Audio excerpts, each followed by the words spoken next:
Opening day in the Bigs, but the opening of Week 3 in the SEC brings the electricity and the bad blood of rivalry baseball you can only find in the SEC. College game, man, it is red hot right now thanks to players like Aiden Robbins, coaches like Schloss and Skip, and environments like this. Number 8, Oklahoma back in Austin to take on second-ranked Texas in a massive series for the SEC race.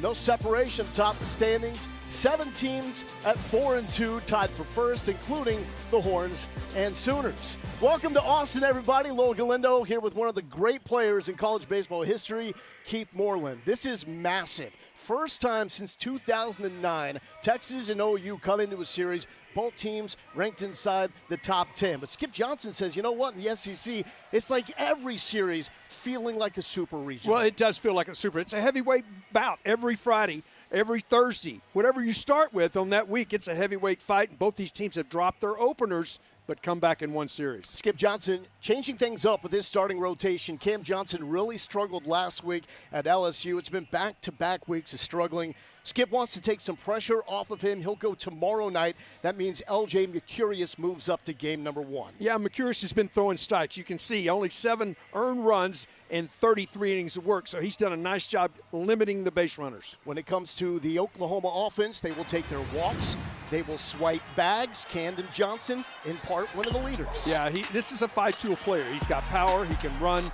He's excellent defensively. He's that guy that can hit for average. He can hit for power. He does so many things at the top of this lineup. We'll see, though. Can Oklahoma do it against one of the best pitching staffs in all of college baseball? It's deep. It's electric. They come into the series number 3 nationally in terms of ERA. And the weekend rotation, fabulous. Riojas going in game 1, Harrison game 2. Volantis has been excellent coming out of the pen. We'll see Cozart out of the pen. He has been the midweek starter for the Longhorns. But if you want entertainment on the mound, you're getting it tonight with Riojas. Yeah, they're gonna. This guy, young man right here, he throws from a lot of different areas. He is very emotional on the mound. He will smile. You'll see him move around. He'll have different arm slots. But the thing he has outstanding command of his fastball, and he needs to attack late. When he's gotten himself into trouble, it's when he hasn't been able to put somebody away with 2 strikes. Pressure, pressure, pressure. That's what OU applies with this offense. 70 stolen bases on the year. And the leadoff man is dangerous. Trey Gamble, a year ago, he hit in 8 different spots in the lineup for Skip Johnson and the Sooners. He has settled into the table setter role for this Oklahoma offense. First pitch from Riojas. Fastball in there at 95. Riojas has an average velo on his fastball at 95.6. That is the 12th best in all of college baseball. Carson Tenney is battery mate yet again. And this one is hit well to left center field. And it is dropping just before the warning track. And Trey Gamble leads this thing off with a stand-up double. Not a lot of home run ability from 1 through 9 in this Oklahoma offense, but elite at taking pitches, getting on base, 70 stolen bases, which is one of the best marks in the nation, and they get their doubles and triples, and we just saw that from Gamble. Yeah, they put pressure on you, and they get their base hits. They will steal third, so it's not like they just steal in second. They will steal on a regular basis, and now all of a sudden you got one of the better players at the plate with a runner in scoring position. It is Camden Johnson from just down the road in Boerne, Texas, outskirts of San Antonio. Showing bunt and laying it down. Tenney picks it up and will fire to first base. Ethan Mendoza covers. 1 down, but able to move up Trey Gamble to third base, and that's some of the Augie Garrido influence that is going to be oh so prevalent with Skip Johnson's Oklahoma team. Well, just you look at it, that was a very close play. Tenney got to it quickly, barehanded it, and just got him by his step. So it's a good play in the sense that he was sacrificing, yes, but he was also trying to get a base hit. Brendan Brock struggled in the series, went against LSU, went 0 for 11, did drive in 1, and he's going to try to get Oklahoma the early lead. Sooners playing out front is so vital to their success, Keith. Yeah, it allows them to stay offensively in the offensive mode of being able to run. 0-1. to Brock. Swings through that. He's now down 0-2. Well, that's the slider. That's been his wipeout pitch to right-handed hitters. Left-handers, he'll throw a little change. He'll do some different things, but his slider has been an outstanding pitch for Ruger all season long. Breaks something off in at 84, misses low, and it's 1-2. Riojas pitches with pure joy. He does. A lot of filth in his game, and essentially throws everything but a knuckleball. Drop down arm slots as well. This more over top. 89, typically a cutter at that velo for Riojas. For a guy that has that overpowering fastball, he doesn't just lean on the fastball. No, he's not just always a four-seamer. He throws that little cutter that he throws there. He throws a slider. Occasionally to a left-hander, he'll mix in a change. He doesn't do it very often to right-handed hitters. The 2-2, trying to get Gamble home. Up the middle, Riojas, one of the best defenders from the mound. Oh, and the play is safe. Gamble throws, scores from third. Riojas checked him, maybe not long enough. What'd you think from up here, Keith? Well, I don't think they're going to review it. They may be taking a look at it here. Right off the bat, Riojas looked at him, but you got to force him to make a move, not long enough. You mentioned it when you first said it. He just didn't looking back long enough. You've got to make the runner commit, Lowell, back to third base before you turn and fire to first. And well, I tell you what, it is very close. The first replay we got to see right there, I'm not sure that left hand didn't get in before he was the tag from Tenney. But how about that base run? That shows you exactly the speed and what they try to do and the pressure that Oklahoma puts on you. And that is saying a lot because Riojas is one of the best in America at fielding his position. Did that left hand, that sliding mid get in before the tag was applied by Carson Tenney? So up for review. Is that tag in place yet from Tenney? It looks like it is. This one should not count. This is going to be overturned. The runner is out. Texas retires the challenge. How about that for a double play to wrap this thing up? Yeah, and then what great job defensively. And all season long, the first baseman has been outstanding. And when Borba got that ball to the plate to get the out.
Playing with an early lead, really part of the recipe for success for these Oklahoma Sooners. Clutch defensive play, started by Riojas, Tenney making the tag and keeping Oklahoma off the scoreboard as we go to the bottom of the first. We will see Aiden Robbins hitting in the 3 spot. 3 home runs in the Series 1 against the Auburn Tigers. Narrowly missed a 4th. Yeah, and the other thing is his power has not really just improved. He's starting to use the whole field with power. This is a young man that hit more than 400 at Seton Hall. He's a really good offensive player and has been for a long time, getting his chance to show his talents in the SEC, and he's just been outstanding so far. Well, one of the concerns for Jim Schlossnagle was the loss Tuesday night at Houston. They blew a lead, and, you know, it's a mixed bag sometimes with these midweek games. But the biggest takeaway was he wants wins in those environments to extend that good feeling that the team has after winning an SEC series like they did against the Auburn Tigers. So still positivity for this team that's ranked number 2 in the D1 Baseball Top 25, right behind the UCLA Bruins. LJ Mercurius, he's typically the game number 2 starter. He gets bumped up to this Thursday night start, his 7th of the season. Well, I really like him. You got to establish the strike zone. If he can do that early, you see the strikeouts to walk, very good. That's going to be very important. And then putting away the Longhorns once you get 2 strikes is important. So he's also moved up into this environment. He's a guy that's more of a veteran guy. He's been around. I don't think that a Friday night start or first game start, so to speak, is because it's usually Friday night. First game start of a series is going to really worry him. He's going to attack. Will attack Ethan Mendoza, leading off yet again for the Longhorns. And Mendoza looking at a first pitch strike, a 93-mile-per-hour offering. Mendoza 0 for 11 in the series win against Auburn. Struck out 3 times, drew a couple of walks. And trying to get the bottom of the zone, does not, and it's 1-1. Well, Mendoza early in this season was the guy that was igniting this Texas offense. It has been a struggle over the last 3 weeks. He has struggled offensively. He is getting his walks, but he hadn't been coming up with those big base hits. The 1-1 is down. Mendoza spits on that. We know this, though, with the added weight in the offseason, he's really helped his ability to accentuate his power. When he catches one off the barrel, it's as good as most players on the college level. Can he find a barrel here? Hitters count. And it's 2-2. Good changeup. Just had him way out in front. I love that Skip Johnson's pitchers are not afraid to throw changeup. A lot of times, folks don't want to throw changeup right-hander to a right-handed hitter. They'd rather throw the changeup to a left-handed hitter. But went to the changeup and a good one right there. Yeah, I'm curious, usually using the cutter to righties. Strike out at the bottom of the zone there. Mendoza doesn't like the call, but he's down on strikes looking. Well, this is really well done. Come back with a heater right at the bottom of the strike zone. It was over the plate for sure, just right at the knees, and gets the call. Carson Tenney strolls in, gets his footing there at UFCU Disch-Falk Field. Catcher, it's a tough spot, you know that as well as anybody. He did have the night off Tuesday when the Longhorns went to Houston, dropped that game. Just trying to do everything they can to make sure he is healthy for the stretch run, because when healthy, as good as any catcher in college baseball. Well, tremendous power. Plus power. He can go out of the ballpark in any direction at any time. The 1-0. Good changeup. I think he checked his swing, and it's 2-0. Tenney coming off a 4-13 series against Auburn. And that's out of play. Camden Johnson doing the honors over at third base. Oklahoma, typically a stellar defensive team. Game number 1 at LSU, nothing was going right. Cam Johnson had his control issues on the mound, and 3 errors in that game early for the Sooners. Weren't able to overcome that deficit, but great bounce back performance for both of these rivals. They both dropped game 1 on the road. Oklahoma won the last 2 in Baton Rouge. Texas winning the last 2 in Auburn. And Skip told us this week that they really have played great defense other than that first few innings last week. That's out, full count. Because it's going to be a different weekend here in Austin today. The wind blowing out, ball's going to really carry in all directions. Starting tomorrow, wind's going to be blowing in at 100. So it's going to be a much different day. So take advantage of it, huh? Yep. 3-2.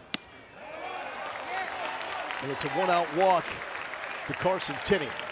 Don't want a man on with Aiden Robbins strolling to the plate, especially with the wind blowing out. I mean, the dude does not need any help. And Aiden Robbins tries to stay hot coming off that 3-home run series against Auburn. Let me tell you this, his last hit in BP went through the camera well, the little gap off the batter's eye out in center field. an absolute missile. This dude is locked in. Everything down so far. It's a good place to miss on a day when it's blowing out.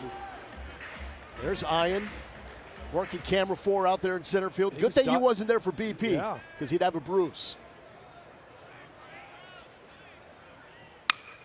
Robbins off the hands, and this one will fade and die in front of Alec Blair in right field. That's a base hit for Aiden Robbins. A great pitch. Sometimes you make a great pitch as a pitcher and you still don't get an out. But this is really in on his hands. This is a broken bat if they're playing with wood. And this ball, but that shows you the strength of Robbins, is he's just able to muscle that ball out to right field enough to get it over the infield. Opportunity for Texas. Here comes the frenetic Adrian Rodriguez. A lot going on with his at-bats. I don't know if there's a dude in college baseball that moves around more and is more animated in the box than this A-Rod. First pitch, chop, right side, and it gets foul. Good changeup. You got to have a lot of courage, Lowell. You've been around the game, but your first pitch that you're going to throw a hitter, the first time he's ever seen you, and you're going to throw him a changeup. A lot of times that's hard to do, but his motion is so good, and get a strike on it. Had Rodriguez out in front, rolled over it. Why is that tough, first pitch? Because as a hitter, you don't know the velocity yet, so you're looking at it, and if you make a mistake with a changeup up, sometimes it goes a long way. Well, Rodriguez still looking for that first home run of the season. Oppo into the breeze, but this is going to trail foul. He's been going through a lot of pain with a surgically repaired hand. You saw that flare up in the series against Auburn. Some swings just cause discomfort. Yeah, he's not hurting himself any further, but he's just having a tough time getting through at bat sometimes. We saw that low first pitch swing rate from this Texas offense. This is a series that features two very disciplined teams.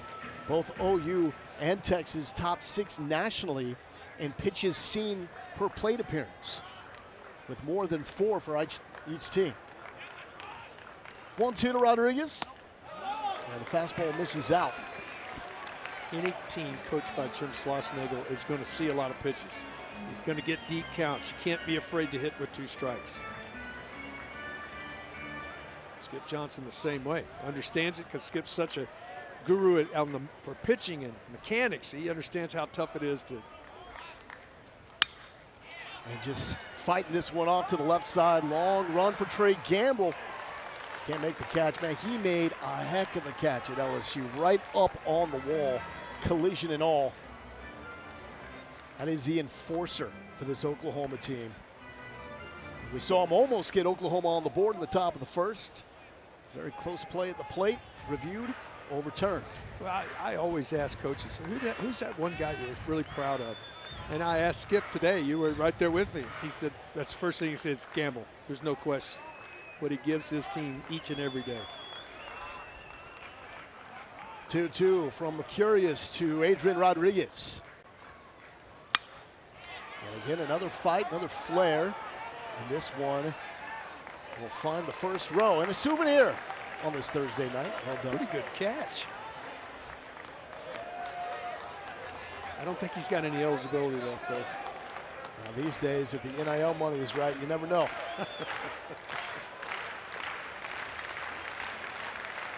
Here's Adrian Rodriguez, the man that Coach Loss says is the most courageous player he's coached in more than 30 years of coaching. He has wanted to play despite that surgically repaired hand, causing him some pain and discomfort. And the runner breaks from third, and Camden Johnson applies the tag and gets Carson Tenney. I don't know if Tenney mistimed it or just thought that Johnson was too far off the bag. Well, LJ had not looked back in the last 2 times. He comes set and it came to the plate. Tenney's thinking, hey, if he's not going to turn and look at me, I'm going to take off running before he turns. But this time, you come set, he pauses and turns and look. Tenney was already on the move. Is that all off feel from Tenney? Yeah, I mean, if you're thinking about getting a base and you see a pitcher come set and he's never turning and looking at you, and you're a runner at second base, and says, well, I can get as big a lead as I want. Do you like it here, though, with your number 4 hitter up early in the game? Well, anytime you get thrown out at third, I don't like it. And this one is smoked to the gap. It's down. Tenney certainly would have scored. Here it comes, Aiden Robbins. Robbins gets Texas on the board. It's 1-0 Longhorns.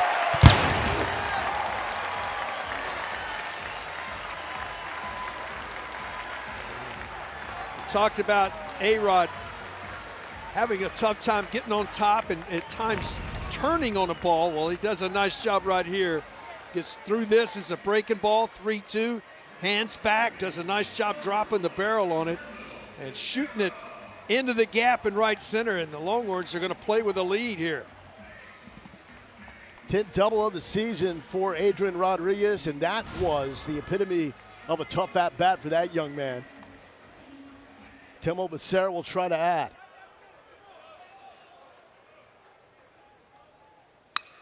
And this one is fought off. Base hit to the right side. Here comes Rodriguez. Plate, the plate will not be in time. And it squirts away from Brock, and on the throw, Becerra moves up to second.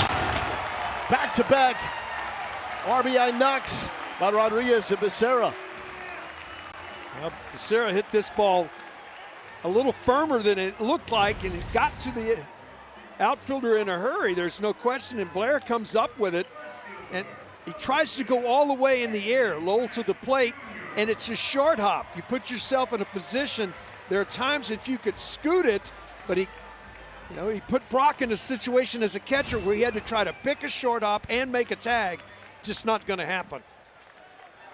Moves up the scoring position for the Pac-Man, Anthony Pack Jr. And this is smoked right side, but foul. Pack is trying to get it going, and he's been tremendous as a true freshman. But 0 for 13 over the last 4 games. Auburn had some big-time arms. Went hitless Tuesday night at U of H. But, man, he can move the barrel, to say the least. 0-1 from Mercurius,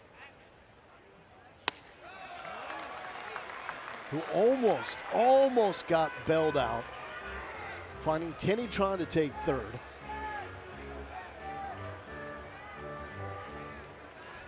And had Rodriguez down to 2 strikes. And it's 0-2 for Anthony Pack. Well, that changeup's still been a really good pitch. He's found a way to get 2 strikes, Lowell, but he hasn't found a way to retire batters. The 1-2. And the fastball low and away. 2-2. Gotta love LJ's mound presence. So he's very methodical. He said, hey, I got to stay in this game, give my team a chance, let my offense to get going. Tried to paint, doesn't get the call. And it's another full count. Pack looking for the same result that Adrian Rodriguez had. Wouldn't be surprised to see changeup right here with an open base at first base. Was a changeup, he just missed with it. So Pack is aboard. And you are not out of harm's way, because here comes Casey Borba. Comes to it right here. You see Pack, he tried to get him out in front, but the pitch was not a strike. Love guys that are fired up to draw walks.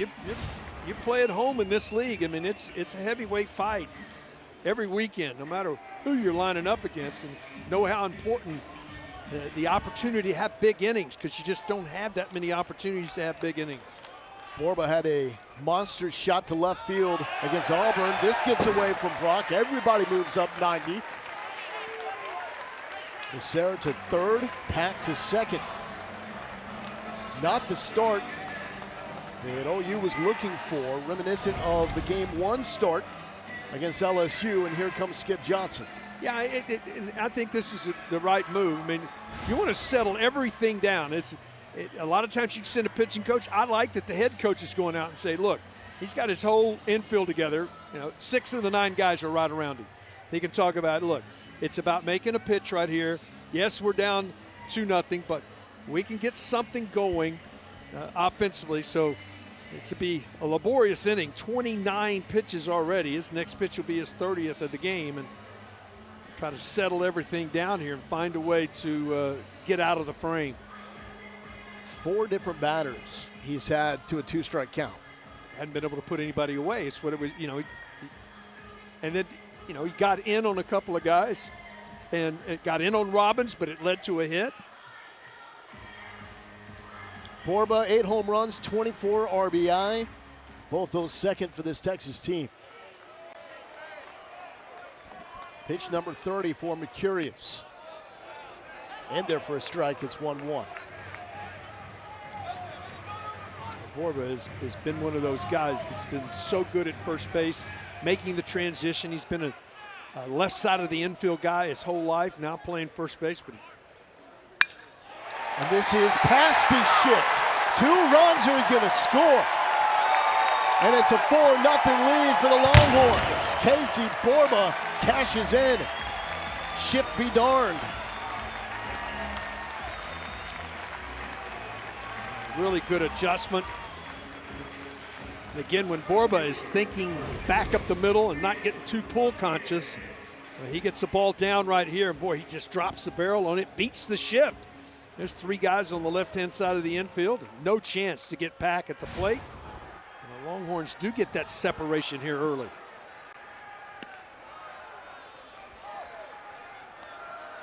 First pitch strike to Jaden Duplantier. First home run of his career. And the series against Auburn,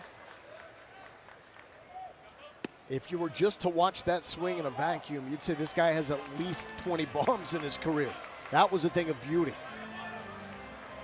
Well, he's starting to get some regular at-bats, and any baseball player will tell you that the more times you go to the plate, the more comfortable you feel seeing the ball in the pitcher's hand, left-handed or right-handed. Another rip, but this is into the mid of Jackson Willits, and inning is over, but damage is done. Texas with 4 hits, got out of a base running miscue, and still plated 4 runs.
Texas just put 4 across, their highest scoring first inning this season, and it looked like OU was going to have the early lead. But a rare double play. Oh, that was oh so beautiful. Riojas, check Johnson at third. The throw from Borba initially says Tenney doesn't put the tag in time. They reviewed it, overturned it, and Tenney did get the tag. So that's the old 1-3-2 double play. Don't see that one very often, but I'd say the other part of that, Riojas didn't check the runner long enough. It's making forced to go back to third base before he threw to first, but Borba does a nice job of coming off the bag, staying on the bag in time to get the out, and then making a great throw to the plate. Jackson Willits quickly down 0-2. Good player. Tough, hard-nosed. Yes, he is. He's learned the right way from OU's associate head coach, his pops, Reggie Willits. And just fights to put this one in play, but it's straight to Ethan Mendoza. And a 3-pitch out for Ruger Riojas. A nice change of speeds right there. Got him out on the front foot and rolled right over the top of it. Well, this is a big inning as a starting pitcher, no matter who you're pitching for, but your offense goes out and gives you a 4 spot. Well, if you can go out and throw a 0 and get your offense back into the dugout, this is, shutdown innings are big ones, and this is a big one right here. The raw power of Dayton LaChance from Quebec. And this one is just going to find some vacancy past Rodriguez.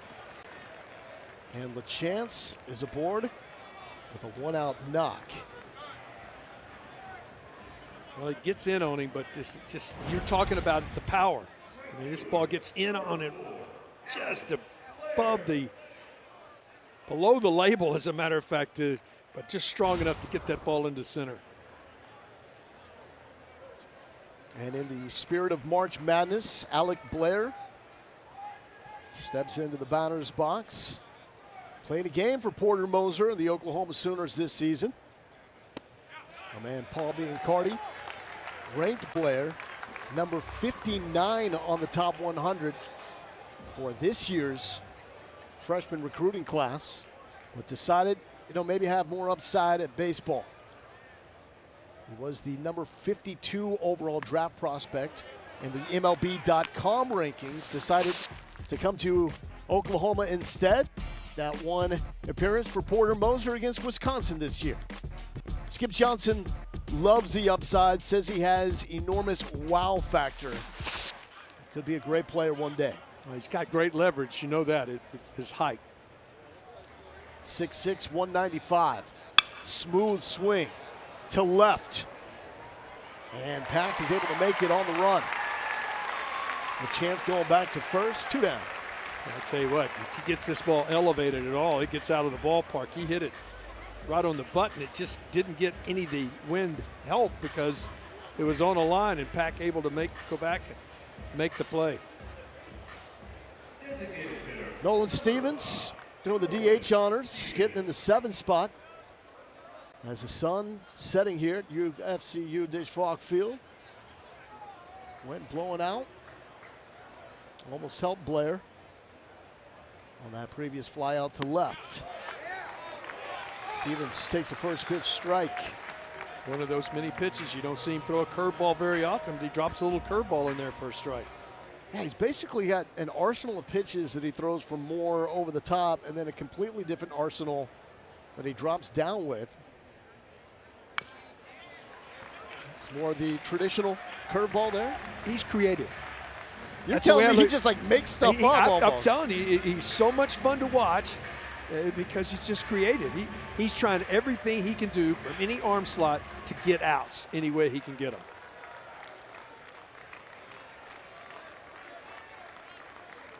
Oh, 2 to Stevens.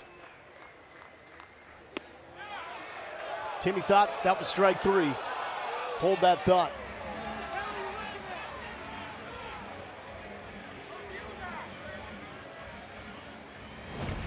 Take a look at this one.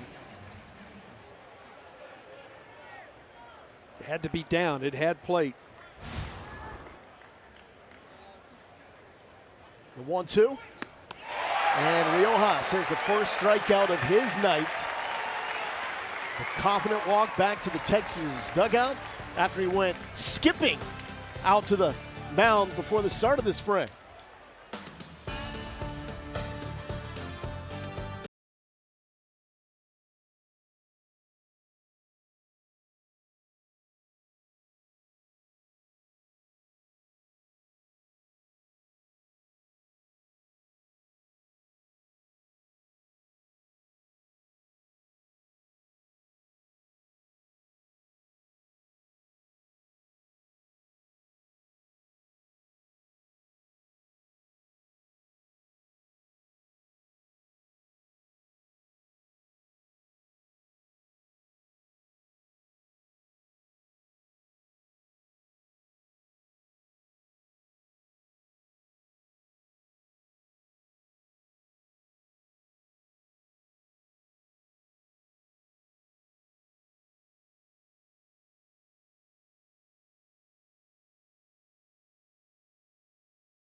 A little bit of a divided attention span tonight at UFCU Disch-Falk Field.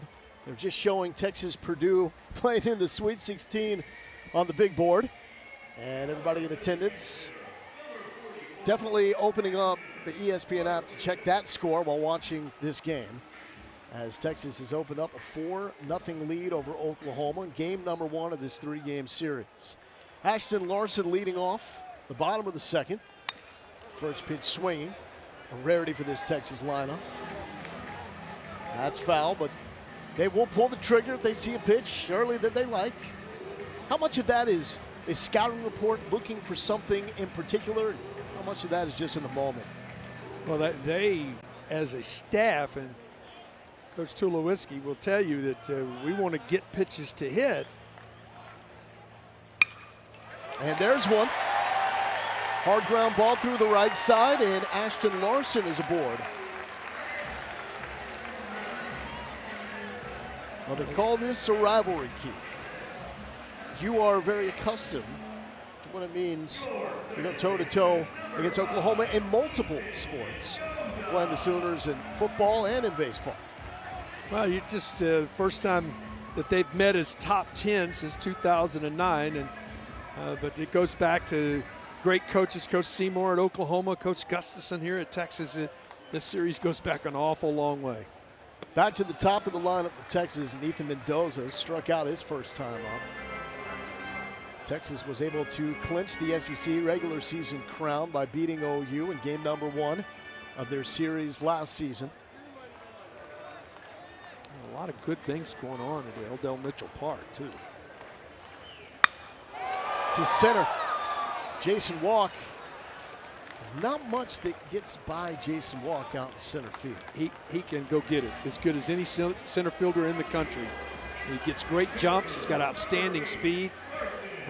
You can play the corners with him. I mean, you can take your corners and say, play the lines, because he's got anything gap to gap.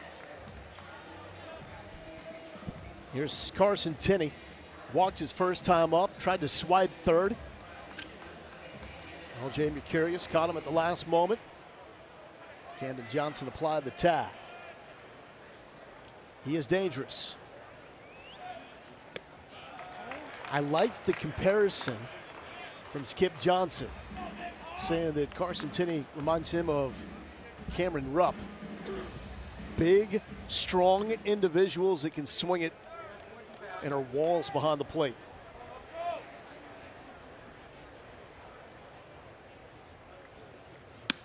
You like that comp? They are a very good comparison, and both have tremendous power to right center.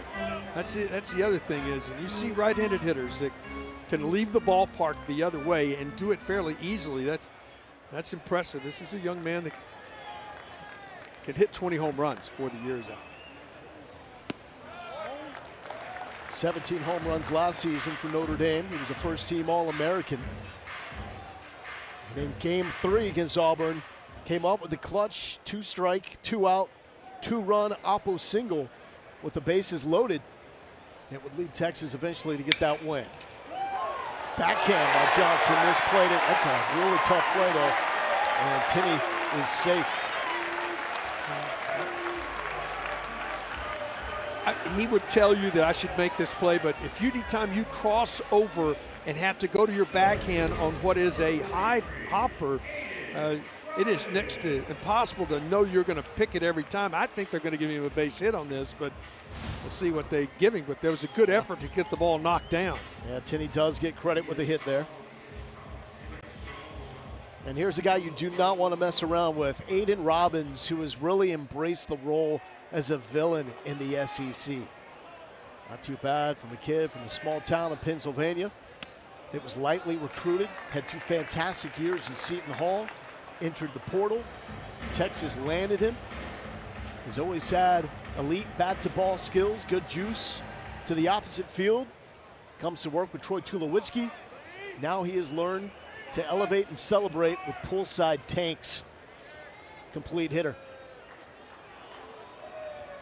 I love guys that love to go to the plate and hit. You can just tell he likes to hit. And the other thing is he's a huge Phillies fan. About 45, 50 minutes to Citizens Bank. Did you go up to him and say, hey, do you know who I am? No, but I told him I knew where he lived. Big cut, and it's 1-1.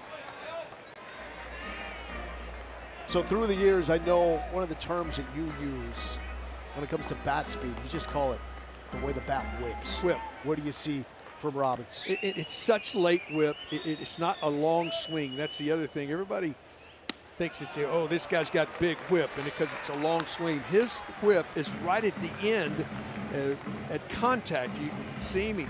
He's got a little bit of a movement. I like his movement. He gets his body in a coil position, and then he unloads and throws those hands and creates that whip at contact. 2-1. This is where he's looking for something to smoke. Doesn't get it from Mercurius, who's treading lightly. 3 bombs against Auburn, all 109 exit velocity plus. That is stupid. Well, there was 1,300 feet of home runs. Think about that, 3 homers. Here's the 3-1. Mercurius just staying away from the power bat. This is a huge moment. I wouldn't be surprised to see another visit, and I wouldn't be surprised to see the bullpen start to get active for the Sooners. And at the moment, it's Brendan Brock trying to buy some time / settle down L.J. Mercurius, who in his first season with Oklahoma has really been the picture of mound presence. It doesn't look like he's rattled. It's just getting the Texas hitters to 2 strike counts and not being able to finish. This was the situation where Texas really showed that fight. With Adrian Rodriguez, a lengthy at-bat, he had him down to 2 strikes, count went full. Rodriguez then had a double to the right center gap, scored a run to get Texas on the board. 47 pitches already, still just 1 out here in the second.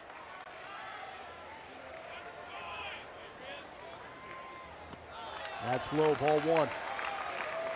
Rodriguez 1 for 5 with the bases loaded this season. Mentioned the hand surgery he had in the fall. It was done by the same hand surgeon that repaired John Mateer's thumb. So there's some Red River synergy on the medical front. And a change up just stays downstairs. He hasn't had great command with it. It's such an important pitch for him, Lowell, and that's been a pitch that he hasn't been able to command in the strike zone. 2-0, looking for a strike, trying to miss a barrel. Rodriguez, hot shot, Branch. Will it's in time? Bases loaded, double play to get out of the jam. Exactly what L.J. Mercurius needed. We'll talk to the OU head coach, Skip Johnson, when we return to Austin.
Huge double play moments ago for Oklahoma to get out of that bases loaded jam. We're now joined by their head coach, Skip Johnson. Skip, first off, welcome back to Austin. It's always great to see you back in town. Talk to us a little bit about L.J. Mercurius. What are you seeing from your starter out there right now? Well, I mean, it's a typical big atmosphere environment. So you get in there and you lose the momentum, and at the first, top of the first, we run into an out right there, and all of a sudden they got the momentum back. They come in, they almost pitches out of it. He doesn't pitch out of it, and that's what happens. And you end up giving up 4 runs. And then you're trying to be perfect instead of just making pitches. You know, Skip, you were just saying it right there. That's where I was going. Sometimes you just have to make pitches. I mean, just bottom line, just put the ball where you want to throw it. Yeah, I mean, it's all about hitting targets, and it's all about, throwing the ball to the target one pitch at a time, being in control of yourself. Skip, we appreciate the time. Thank you, guys. Throw it to your target. Who used to say that in this park back in the day? As Kyle Branch rounds out to Riojas. Would that be the legendary Augie Garrido? Yeah, I mean, I knew where Skip was going, but and that's why I knew he went out, what he was talking to him. He says, it doesn't matter what it is, a changeup, a breaking ball, whatever. If you don't throw it to the location that you're intended to throw it, you're going to have troubles. And he found a way to make a good pitch. The ball was hit crisply by Rodriguez, but you turn the double play, and all of a sudden, you're very much back in this ball game after getting the double play. And Skip mentioned running into an out. That was Trey Gamble who led this thing off with a ball that was well hit, left center gap, stand up double, and tried to take home on a ground ball from Brendan Brock back to Ruger Riojas. Initially ruled safe. They reviewed the play. Call was overturned, out. And that's just such a huge part of Oklahoma's winning formula. It's not a team that bangs. They don't have a big home run total. Just 24 all season long. That's 120th nationally.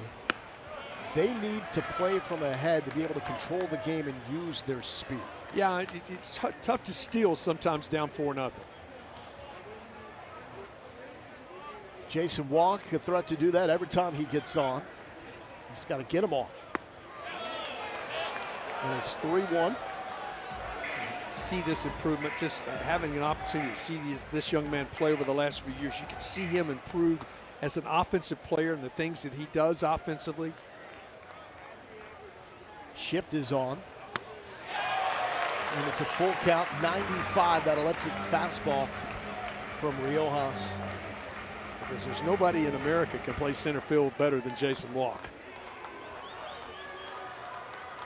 Coming off a 3-hit series against LSU.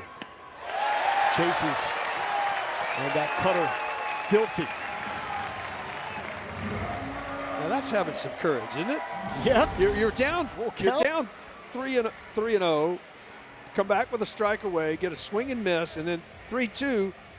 The ability to go to your slider to the number 9 hitter. It was out of the zone, but as a hitter, you're thinking, I'm getting a fastball here, surely.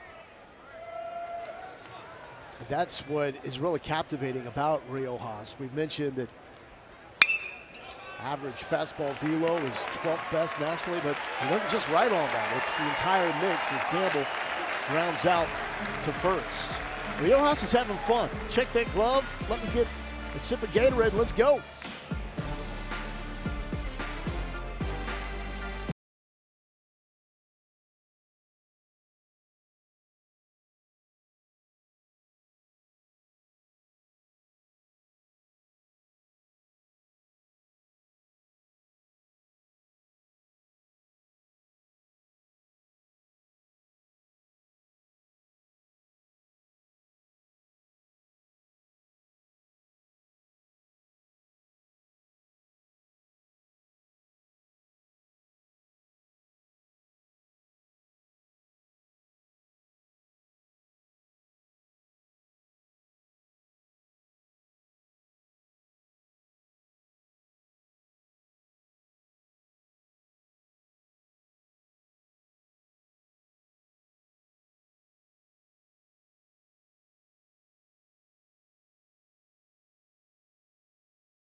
Texas coming off a disappointing midweek loss at Houston.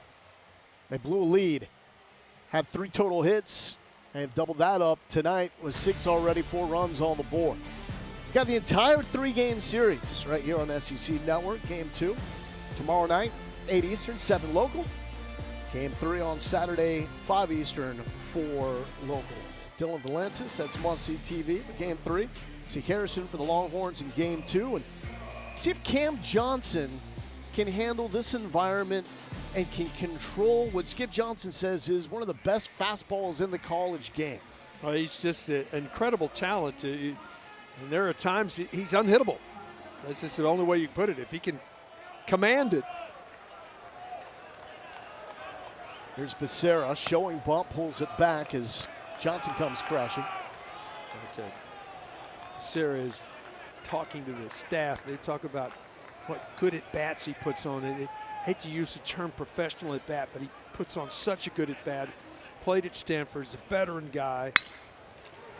And this is going to get into the glove of Willits. Jump throw will not be in time. And that's an infield single for Becerra, his second knock of the night. He makes solid contact. He's been good. They needed somebody to move into that 5 spot in the order, and he's done that very well. You don't look at him having tremendous power, but he can hit the ball in the ballpark, but he just has been very consistent since the beginning of the season for Texas. Good glove over at third base as well. Anthony Pack Jr. My man was fired up, drawing a walk his last time up, came around to score. As LJ Mercurius falls behind to the true freshman. Mercurius, first year at OU, transferring from UNLV. Went 4-3 with the Rebs a season ago with a 3.47 ERA. Second team All Mountain West performance. He's on the staff with his brother Xander, who's a freshman and pitched fabulous out of the pen last week when Cam Johnson had his control issues, really brought stability to that game. And at some point this series, we will see Xander, I'm sure, in a critical spot. As both these teams had to battle back from losing their opener last week and came back to win the series. Big wave for Pack. The 92-mile-per-hour fastball for LJ Mercurius. Well, Texas dropped their home opener in the SEC play to Ole Miss. Oklahoma at home dropped their opener to Texas A&M, and then both teams go on the road and drop their opening game of their SEC series, the second series of the year. So back to the fastball in there for a strike. In summary, but they've won the series. In summary, this conference is bonkers. It's a heavyweight fight every weekend. 7 teams tied for first place at 4-2, including the Sooners and Longhorns. Mercurius has done a great job getting to 2 strike counts. Once more these put-out pitches. Not going to happen here. Pack to the right field fence. Pack is scooting.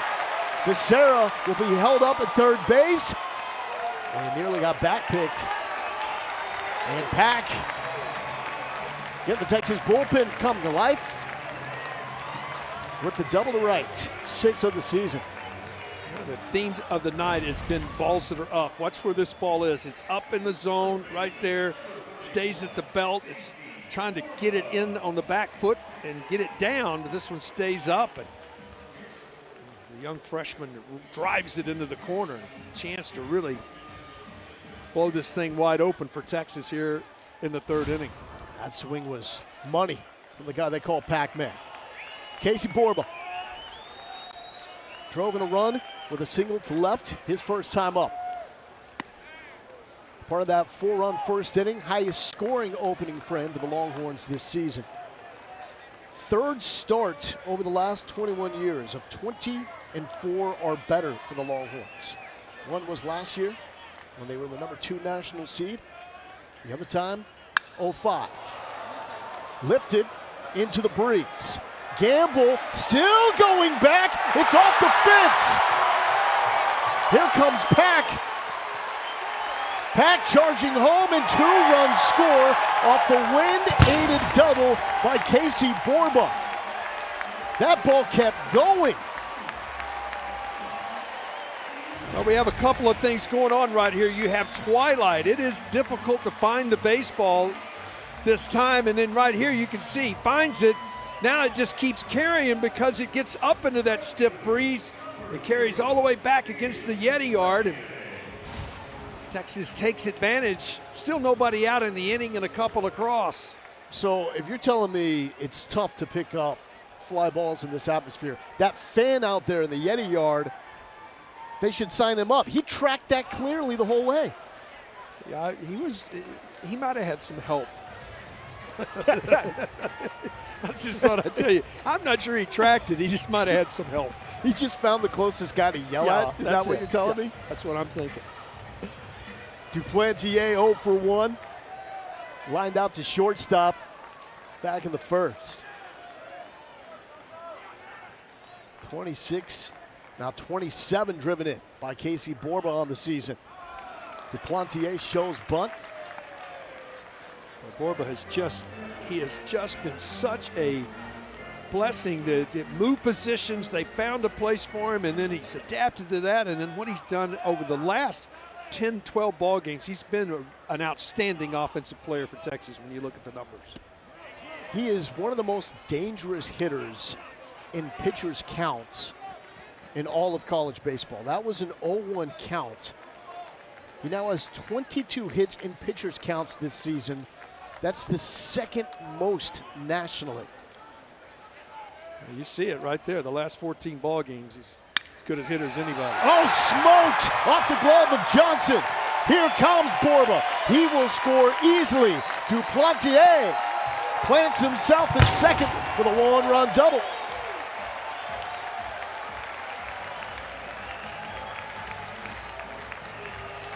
Again, I hate to repeat, but this ball's going to be up in the zone. Cutter that just stays up, and it's at the mask above the belt, and Duplantier turns and just rips it into the corner. And still nobody out in the inning.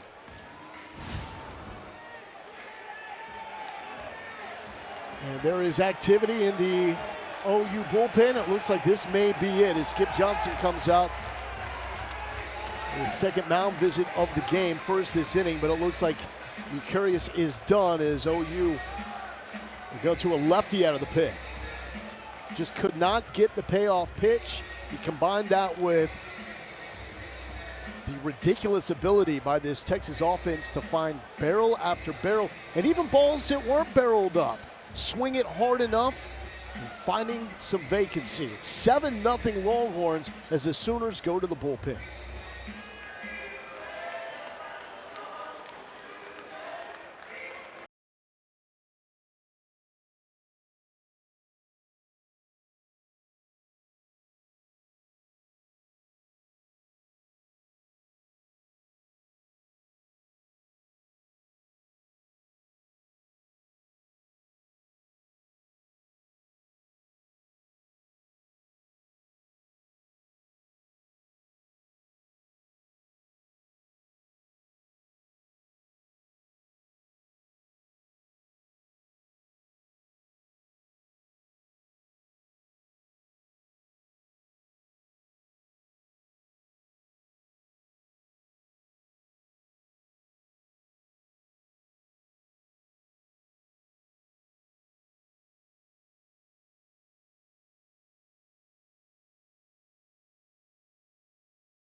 Tough introduction to the Red River rivalry for LJ Mercurius. Transfer from UNLV, 63 pitches, 10 hits, 7 earned runs.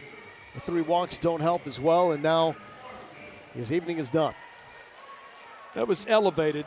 That's the problem. He just kept the ball up, and Texas made him pay the price for it. Trent Collier is coming in, sophomore from Prosper, Texas. Transfer from powerhouse Weatherford Community College. Will face Ashton Larson. 94 for a ball. 7th appearance for Collier this season. A 2.35 ERA. Did not pitch in the series against LSU. Oklahoma did not have a midweek game leading up to their trip to Austin. Larson already has one single. And was looking to bump for a hit there. 1-1. Well, that's a twofold opportunity. You try to get you a base hit, but if you don't, at least you move the runner up and get that runner to third with less than 2 outs. Brock tried to bring that one back. 95 misses out, and it's 2-1. Natural cut to it. His fastball is not really a cutter. I mean, it's a four-seamer, but the little run runs away from the left-hander and into the right-hander.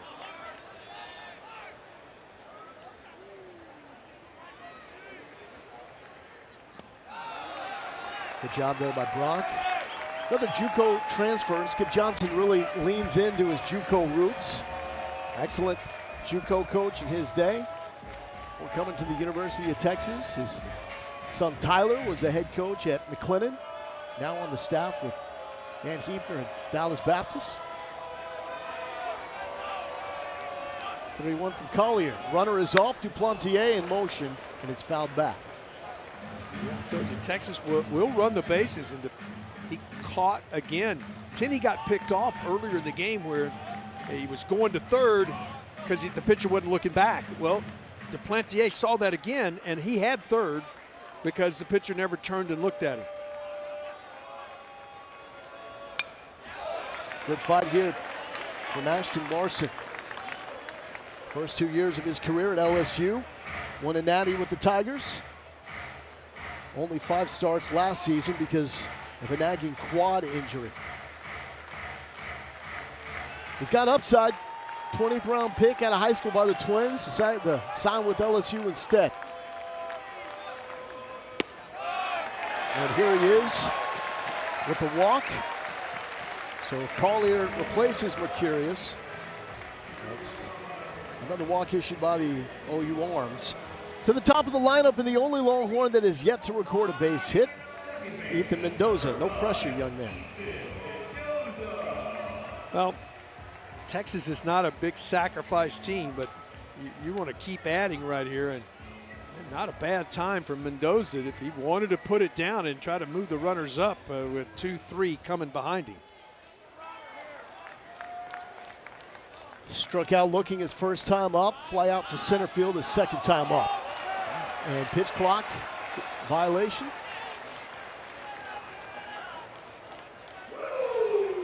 And so that will be a ball. Speed the game up, sometimes it slows it down.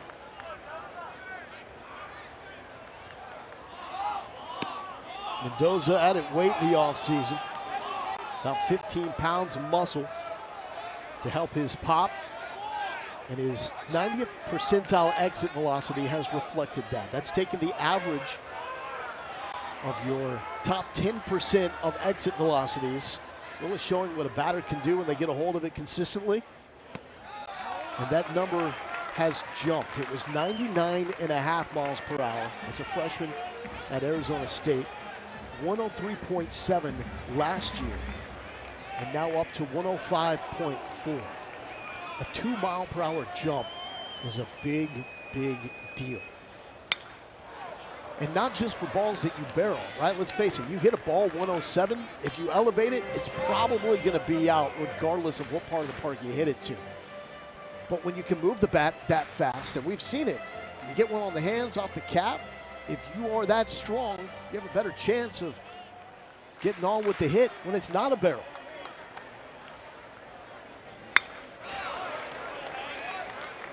When he's swinging the bat well, too, the other thing, Lowell, is he uses the whole field. And he can hit it out to right. He can pull it down the line. You can't really do a shift on him because his spray chart is everywhere.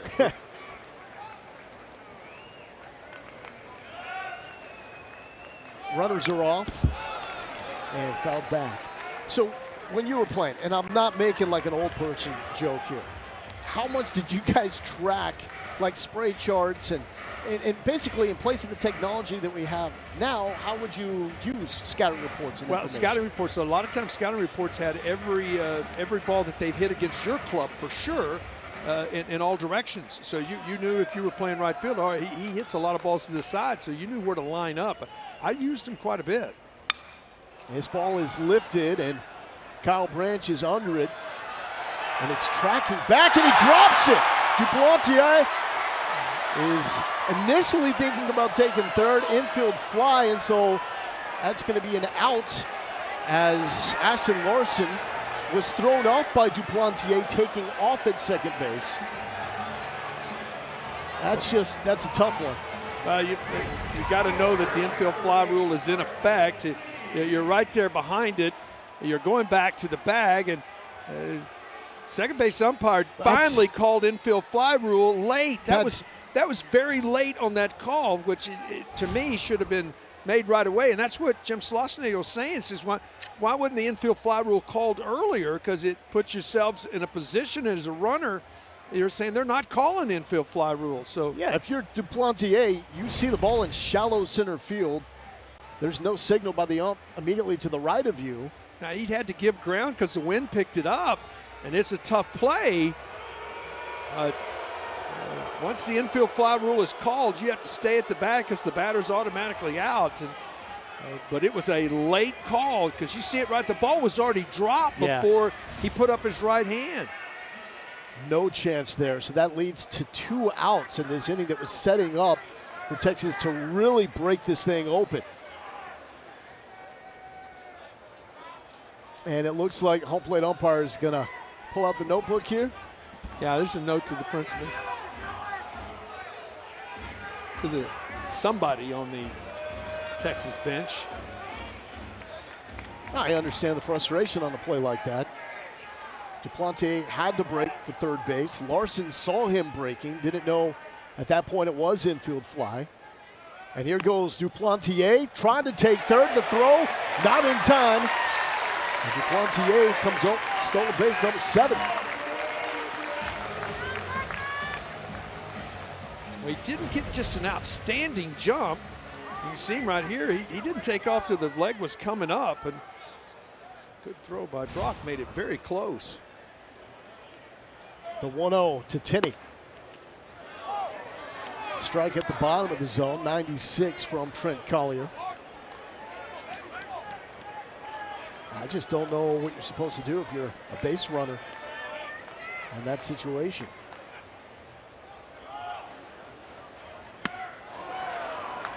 Most of the time, that's swing and miss, ends the inning. We'll talk to the head coach of the Texas Longhorns. Well, we'll see, because he's pretty fired up right now, having some words with the crew.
Texas with a 7-0 lead. Time to catch up with Coach Losh. And Coach, you mentioned to us Adrian Rodriguez, probably the most courageous player that you've had as a head coach. What did you think about the courage in that first at-bat to get you guys on the board? Yeah, it's awesome. I mean, what he's done all season with what he's dealing with has been just absolutely phenomenal. I mean, the guy's like 30% of the offensive player that he's capable of being because of his situation, and especially against a good pitcher, multiple pitches, staying on the baseball. He did a great job. And then Ruger, he's come out. Once your team got a lead, he's established the strike zone and attack. Yeah. He needs to continue to do it, and hopefully he'll continue to do it while I'm on this interview. Well, we'll end the interview. How about that? Yeah, I don't have great luck on these things. All right, thanks, Coach. All right, hook 'em. In and out, right? He's not superstitious, is he? You and I have known him a long time, so he has never been one of those fans that I was doing a game when he was at TCU, and a 4 spot went up pretty quickly. That was the end of that, Yeah. that interview for that series. Here's Camden Johnson facing Ruger Riojas. Sweet 16, under 4 minutes left. Texas and Purdue tied up at 70. Understandable that that's garnering some attention at the dish tonight. I see you peeking there to your right, Keith. Going to give me some play-by-play? No, I was looking to see if that score was updated for sure, and it is. So, what a tournament run by this Texas team. OU had a great end of the regular season run with Porter Moser, beat Texas, and nearly got in to the NCAA tournament. I guess that's why you hire a coach like Sean Miller that has experience making runs in March, and he's doing that right now. This would be a huge upset if Texas basketball could take down Purdue. I don't think that's really Kevin Durant. Could be wrong. 2-2 for Riojas. A little bit of trouble here. It's Camden Johnson leading off for Oklahoma. sometimes you want to stay in your pattern at pitching in a deal, but you also got to understand the scoreboard sometimes and say, all right, here it comes. Here's my good fastball and see what happens.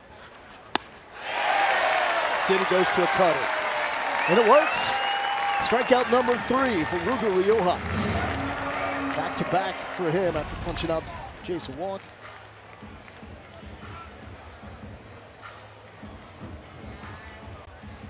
Ruger has not changed arm slots tonight, but this is a guy that came into the game, folks, with 5 walks and 50 strikeouts.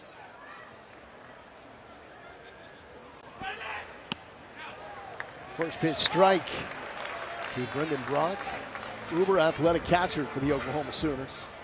Talked a lot, though, just about the joy that Riojas plays with. His dad is a firefighter, so sees adversity nearly daily. And from a young age, taught his son, Ruger, how to embrace adversity and challenges with a positive attitude and a smile on your face. And Riojas has certainly embraced that. From beautiful Wimberley, Texas, started his career with 2 campaigns. Coach Hallmark at UTSA, the fixture in their bullpen, and now has become one of the best starting pitchers in the SEC, and a guy that's going to hear his name called in the draft. If you start on Friday night in the SEC, or what we call the first game of the series, or Thursday night.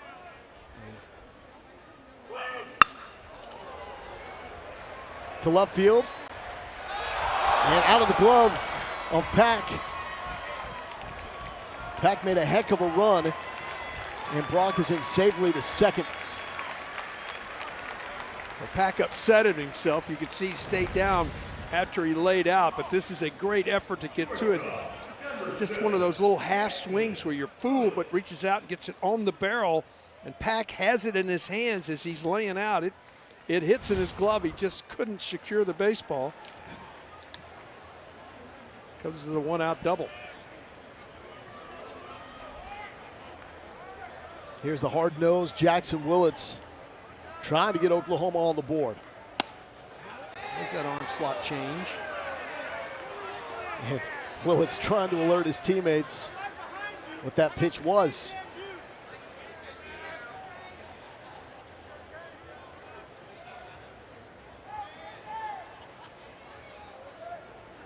Well, you mentioned the challenges of facing a #1 in SEC play.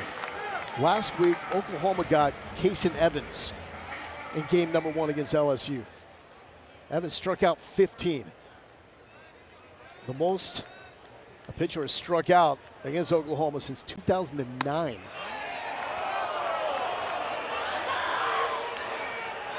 He was just outstanding. I mean, there are guys that you're going to face that scratching a hit out is a tough thing to do. 3 hits for OU, 2 of them hit hard to the left center gap. Another flare mixed in there with no runs. Trey Gamble led off the game with a shot to left center. It was a double. Brendan Brock came up and chopped one back to Riojas. He checked Gamble for a moment, threw to first. Gamble broke. Casey Borba made the throw to the plate. Initially ruled safe. OU was on the board. Play was challenged, overturned.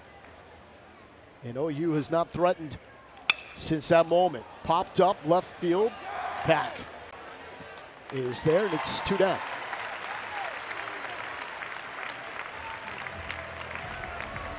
Well, Wednesday afternoon, our SEC Now Spring Football Show will have updates from spring camps, preview spring games, look at some of the best pro day performances, and break down the SEC draft eligible players who will or could have their name called in Pittsburgh. Coverage begins at 1 Eastern, noon Central, right here on SEC Network and the ESPN app.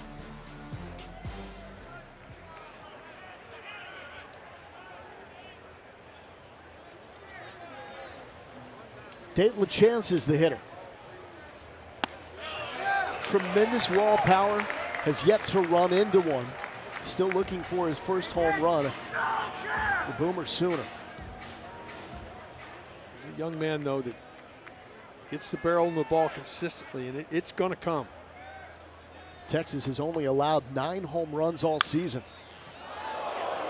4th fewest in college baseball. LaChance goes back to the dugout. And I think his teammates are faking injuries. Drew Dickerson saying, "You got me." You got to have fun at the ballpark.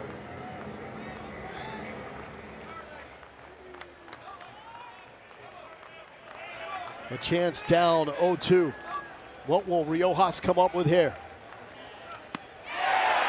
Back to that cutter.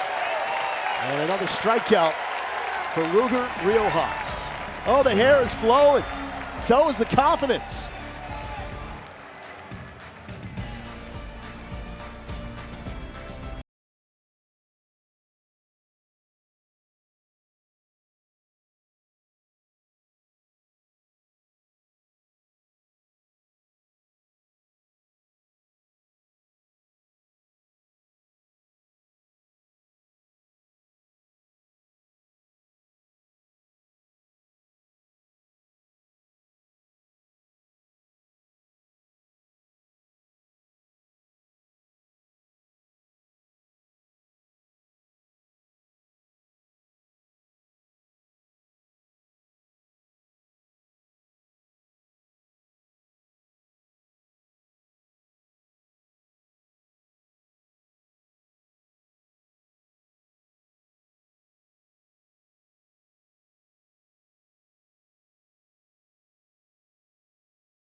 It's a 7-0 lead for Texas over Oklahoma. First time since 2009. These rivals go into a series both ranked in the top 10. LJ Mercurius, typically the game 2 starter for the Sooners, who moved up to get this Thursday night start, struggled with the put-out pitch. Texas tagged him for 10 hits, 7 earned runs, season highs for Mercurius. Meanwhile, the Longhorns had their highest scoring first run of the season, 8 of 9 batters with a hit. 4 doubles, the most in a game for the Longhorns this season. What we have not seen tonight and this night with the wind blowing out is the long ball.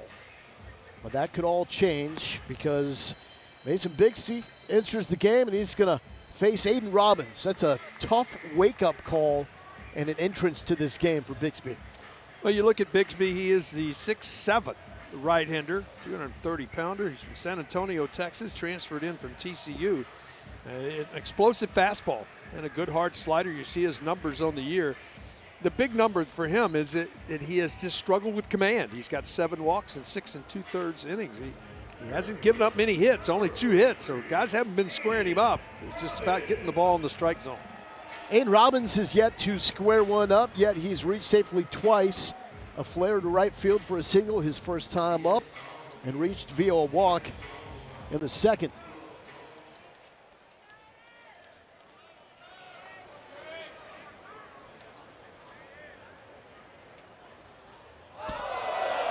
And right now, there's a lot of silence inside UFCU Disch-Falk Field because people are settling in watching the Texas basketball game right now on their phones. It's inside a minute, put it that way. It's a nail-biter right now with Purdue. Last check, it was a 1-point lead for the Boilermakers after a tip-in by Kendall Weaver.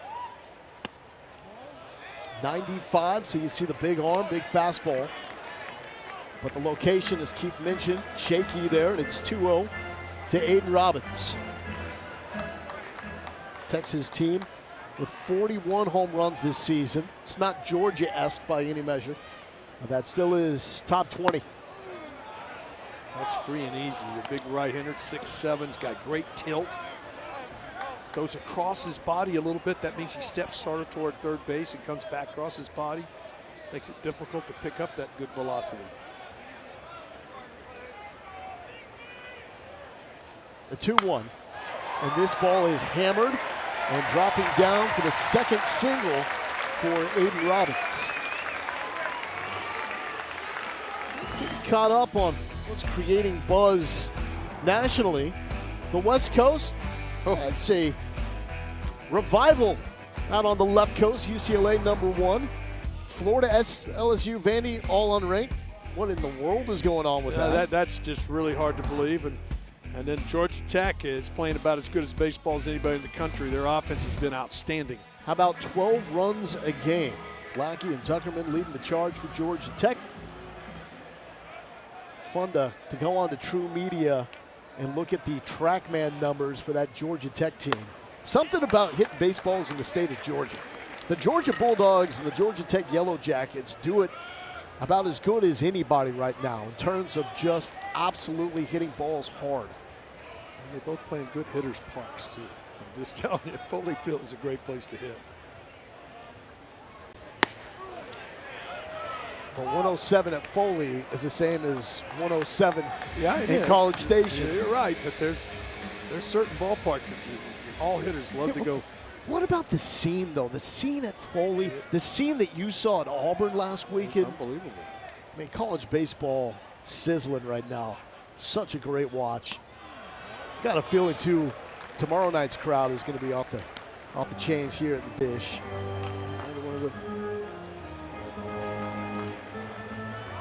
Texas, #2, the D1 baseball top 25, Oklahoma, and #8. What stands out? How about a lot of SEC, a lot of ACC? That too, and those last two, you look at Virginia and Florida State, they can do so many different things, very balanced ball clubs.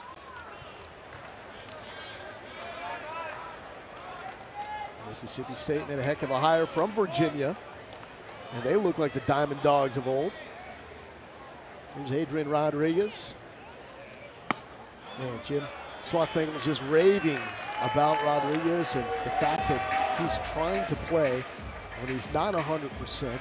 Doctors have told him, like you alluded to earlier in the game, he's not going to cause any further damage by playing right now with that surgically repaired hand. It's not all the way healed, but discomfort certainly is a factor.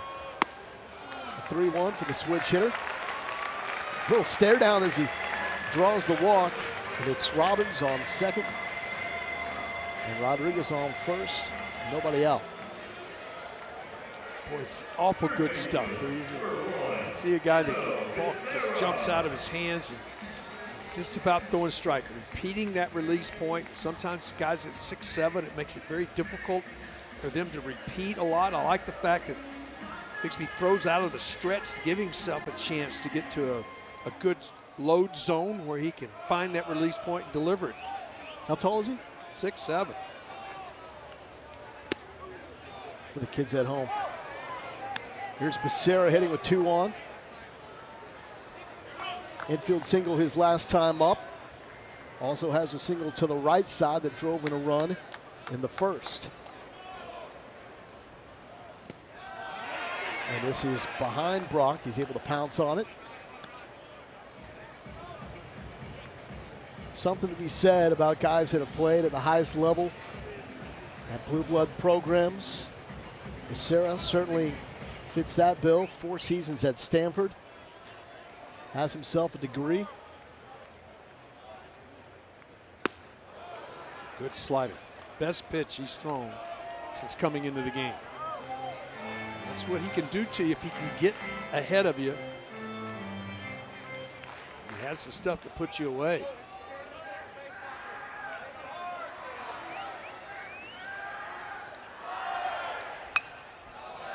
Good fight there by Becerra.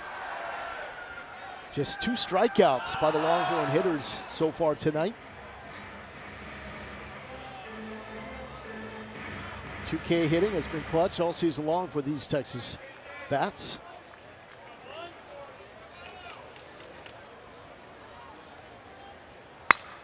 Case in point right here. Another 2-strike knock. Robbins will score from second. 8-0 Longhorns.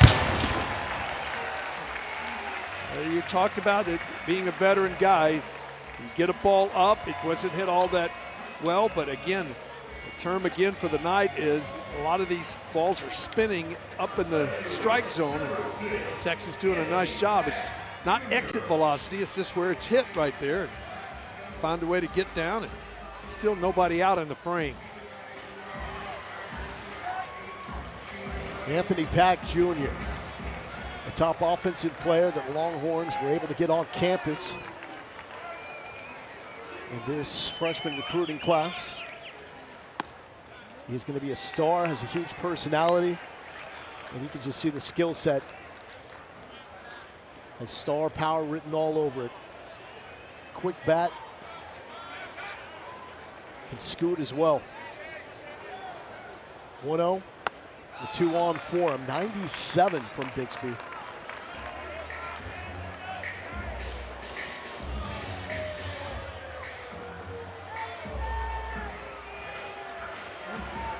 Here comes Skip.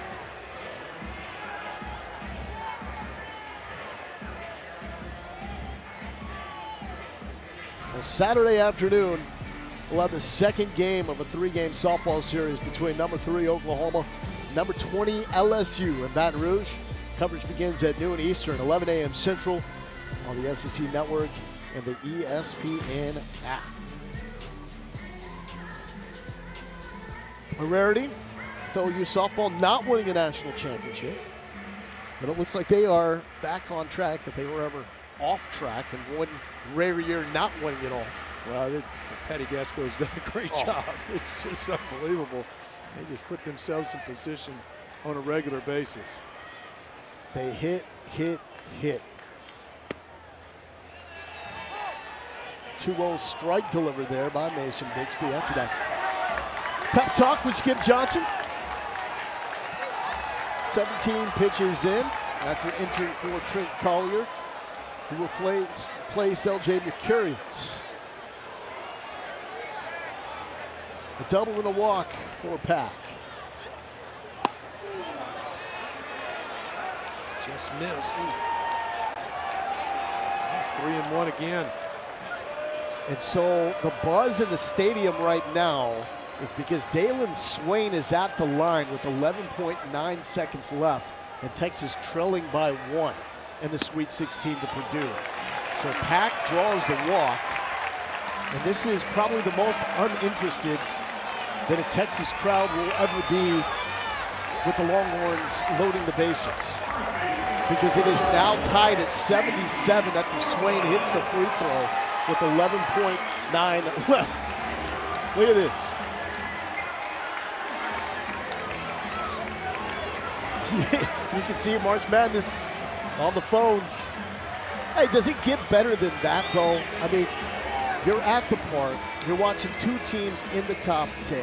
You got your phone with you, and you're watching a Sweet 16 matchup that's coming down to the wire. Well, you look at that scenario, you've got to be able to separate a little bit because you have different fans for different sports. But more times than not, fans that are for certain schools, it doesn't matter what sport's playing, they're going to be rooting for them. So Texas basketball fans that are here watching Texas baseball are rooting for them.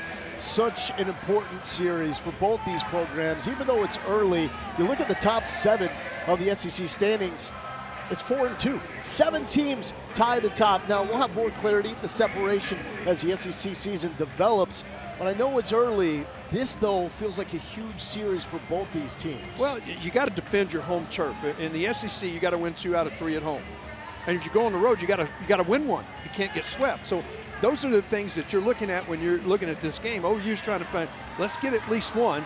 And on the other side, Texas is trying to put themselves in position to maybe get that sweep and get some separation in this league. And off that, Skip Johnson is obviously not throwing in the towel, but he is using arms that he typically doesn't use in leverage situations, thinking ahead to games 2 and 3 that OU will need to capture this series.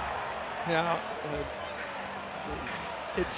there was a huge tip in. You heard the crowd, and so it's one of those where Purdue just won, huh? Yeah. Well, now we get to focus on bases loaded. I don't know if anybody wants the silver lining after that inning.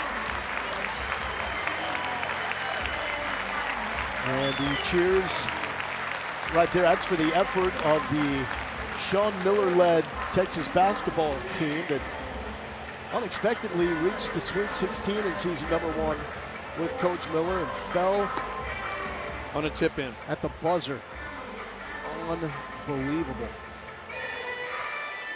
Back to baseball. Reed Hensley, senior from Lufkin out in East Texas, is coming in for the Sooners. Bixby, Hensley, guys that have not really thrown in SEC play. You look at it in SEC play, Hensley has appeared in 1 ball game. He went an inning, he walked 2, did not give up a hit, so he has appeared in an SEC game. There are a lot of good arms in this OU bullpen, and they're going to have to find a way tonight in this particular game to start throwing some zeros up. It's going to be difficult to do because the Longhorns have 7 across already, and they have them loaded here. Actually, they have 8 across, and they have them loaded and nobody out. Leon, Jones, Bowden, Cleveland, those are the top arms out of the bullpen for OU.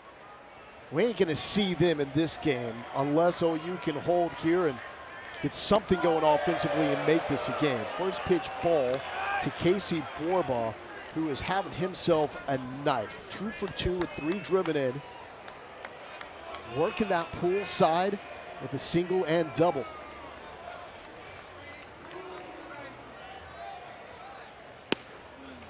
That's in there for a strike. 1-1 to Borba. If you can maintain that velocity at 94 on the outside corner at the knees, you're going to get a lot of outs. It's just, can you repeat that pitch? Borba has struggled in these moments so far this season, 0 for 5 with the bases loaded. But he is locked in tonight. It was a struggle for him last Tuesday, last game against Houston. And that was a check swing that goes in play. The glove flip to home is in time. What a play there by Reed Hensley to get the out at home. That's the only play that he had. You always see pitchers working on flips, and you're thinking, are they just goofing around? Well, it might come into play because this did right here. Watch it. He couldn't, no chance to get it to his glove, so he picks it up with his glove and then flips it to Brock and gets an out. No chance to get an out if he tries to put it in his hands. Loaded for Duplantier. Doubled his last time up. one career home run, and it happened this weekend. Game 2, 3-run home run that was an absolute no-doubter. Going old school with that Dave Winfield low hands approach. Doesn't quite have that big scissor, landing on the front foot heavy like Winfield did. Or the career home runs, Yeah, but well, who does, right? Batting average with runners in scoring position, though, 417. He's done a good job. Any shot any of these guys on this field know who Dave Winfield is? If they've ever looked at the roster of the Baseball Hall of Fame, they know who he is.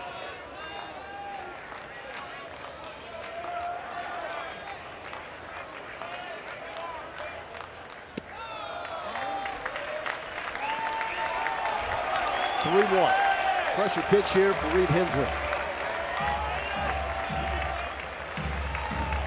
Take advantage of the wind blowing out. Keith has already called it. Wind will be blowing in tomorrow. No home runs tonight. This will do the job. It's past Rowitz, and Duplantier has driven in 2. That guy's on top of the world right now. Talks about him getting regular at bats, and boy, he has just taken advantage of it.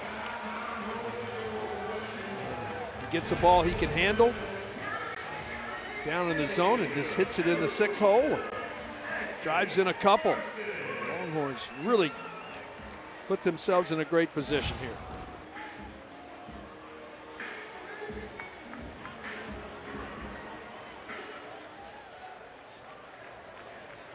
Doubles and singles, the name of the game tonight for Texas.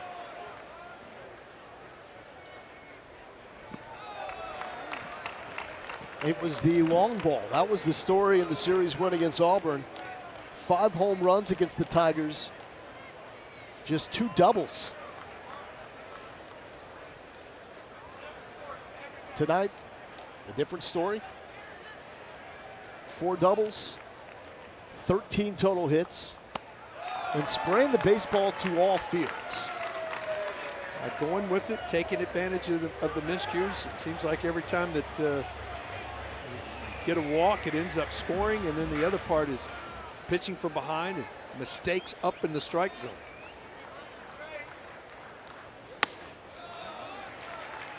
And the way this is setting up, if Texas can keep throwing up some zeros with Riojas, we're looking at run rule territory, 10 after 7, which would allow Schlossnagle and company to keep some arms fresh for the next 2 games in this series as Larston draws a walk. So one of these things is not like the other. There's a lot of numbers on the left side except for this man, Ethan Mendoza, the lone Longhorn, to come up with a knock tonight. Bases loaded, 1 out. Hey, it's as good a time as any. Entered this game 3rd on the team with 23 driven in. 5 home runs on the season. Had a hit Tuesday night against Houston. Went 1 for 3, drove in 2. After an 0 for 11 series against Auburn. First pitch strike. The bottom of the zone by Hensley. When you're not going well, and Mendoza, you can see him shake his head. It's like, I thought that ball was down, and instead it's called a strike. So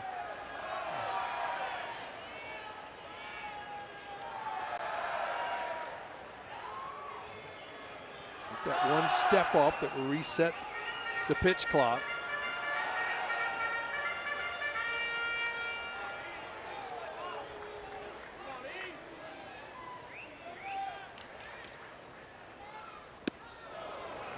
Good overhand bender right there. pitch clock as a hitter, would you have used your time or just jumped in there and made eye contact and hit?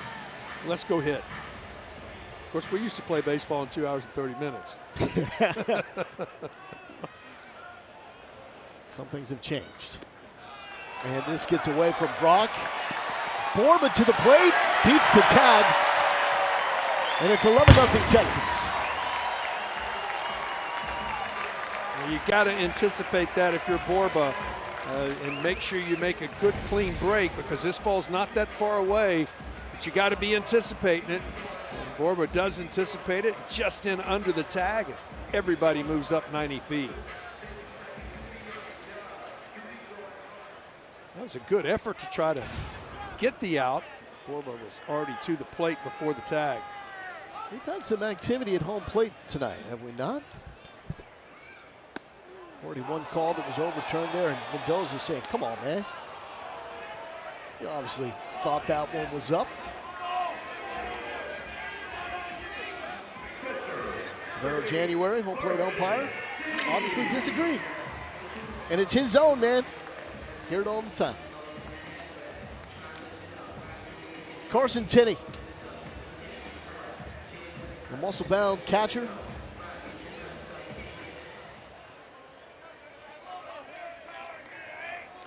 Locked to be a high draft selection with what he does offensively, combined with his ability to command a staff. Number 3 ERA in college baseball, the Texas pitching staff. And Tenney can turn and burn with the best of them. Tenney thought the ball was in, turns and asks. Pitch breaks in, called a strike on the breaking ball. Tenney's 90th percentile exit velocity is 113. So what that means, the average of the top 10% of balls that he puts in play is 113 miles per hour. That is second best nationally behind Pitt's Lorenzo Carrier. Folks, if you hit a ball 113, and more often than not, you're standing up somewhere. Throw is off the mark, but the tag is made by Dayton LaChance at first. And Texas adds 4 more, and it's an 11-0 lead for the Longhorns.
Ruger Riojas has been outstanding, to say the least. He does a nice job right here.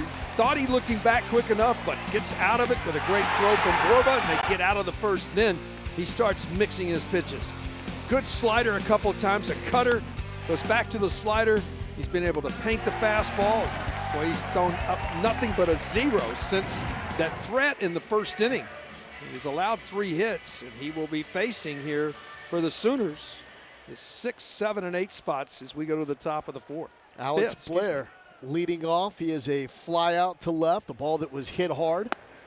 Riojas, though, with that sway, he's a throwback. Butch Thompson, head coach of Auburn, called him a powerful artist on the mound. And I love the artist aspect of it, because when you throw 96, that's your average fastball velo, how many guys will even want to be crafty? They're just going to try to do that.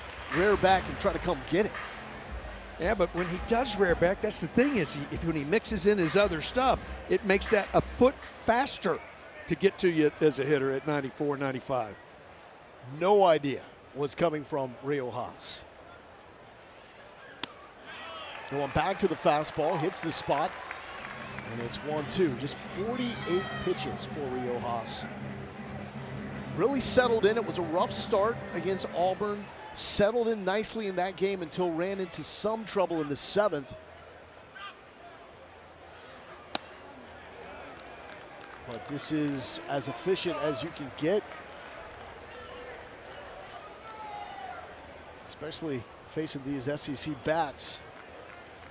Oklahoma, good offense, but it's built to play with the lead. They want to create havoc on the bases, and Ruger says that's not my style. 3 hits allowed by Rio Haas. No free passes. 1 runner has reached third. That was Trey Gamble, who then was punched out after the review overturned the call at home. Right off the bat, first inning of this game. You know, college pitchers are used to going on 7-day rotations, and so Rio Haas has also moved up here. That's a nice piece of hitting by Alec Blair. Blair taking a big turn and will retreat to first. Hit number 4 for the Sooners. That was a nice job. Now, it was a breaking ball from Ruger that stayed up and out over the plate. Did a nice job keeping his hands back. Watch him just sit, keep his hands back. Front foot gets down, and you can see him just go out and go through it. Didn't try to pull it. That's a really good adjustment as a hitter. Some of that upside that Skip Johnson was raving about. Hitterish, as people like to say. Here's Nolan Stevens. First season as a Sooner after transferring from Mississippi State. Fastball misses, and it's ball 1. Stevens is the first strikeout victim against Rio Haas tonight. That was back in the 2nd inning.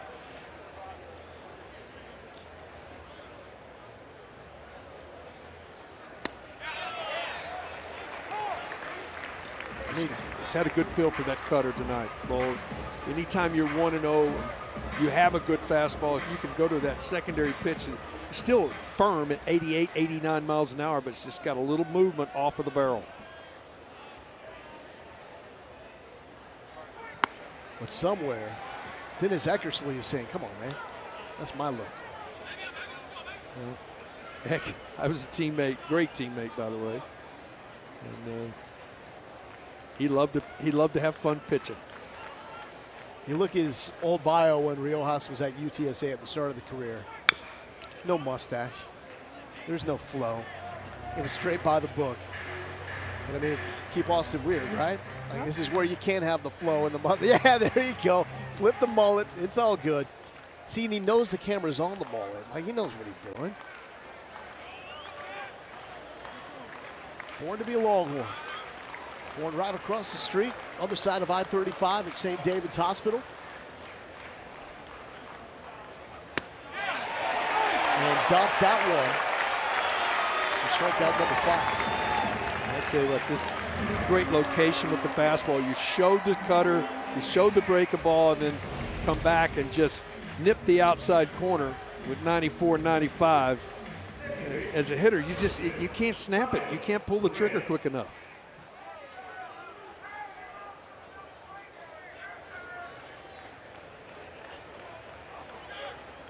Here's Kyle Branch. His big bro Colby, one of the top shortstops in the SEC. Great glove, power bat. Wes Johnson of the Georgia Bulldogs. One of the leaders in the SEC in home runs. Little bro's got 1 on the year. Sophomore that coming off a strong performance at LSU. 3 of 8, drove in a run, scored 3 times.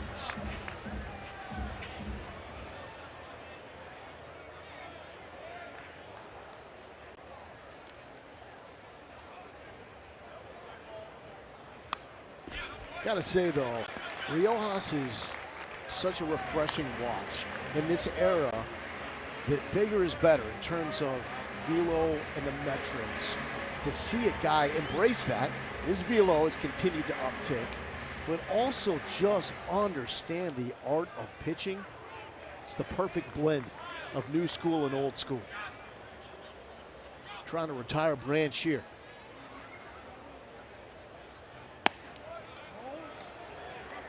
Breaker up, and it's 2-2. And I totally get it. I understand why velo plays, and it always has. But there is a control epidemic right now in college baseball. And Ruger Riojas is bucking that trend. That ball is hit hard. Pack scoops it up. Blair and Branch are aboard with singles to the left side. Just getting started here in Austin, Texas. Rivalry series. Gonna have great crowds all week long. Game number 2. Tomorrow night, Friday. I know it's a little confusing for all of us with this Thursday start. It's gonna be 7 local, 8 Eastern. Saturday's game 3, 5 Eastern, 4 local. And we got a pinch hitter for Boomer Sooner. Deshaun Harris. Speedster hitting in place of another speedster, Jason Walk.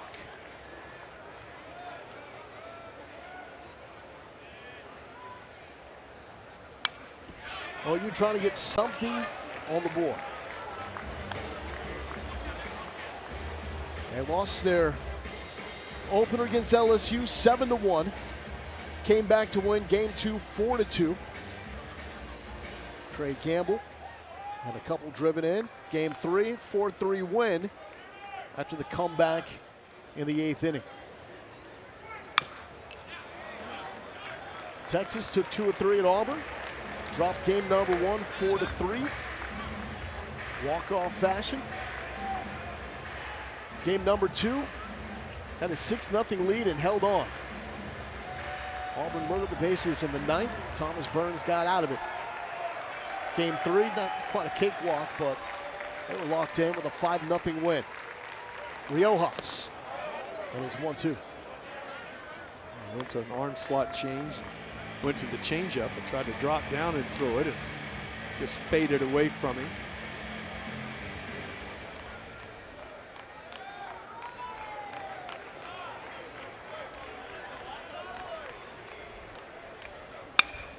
The breaker is into the glove of Pack. 2 down.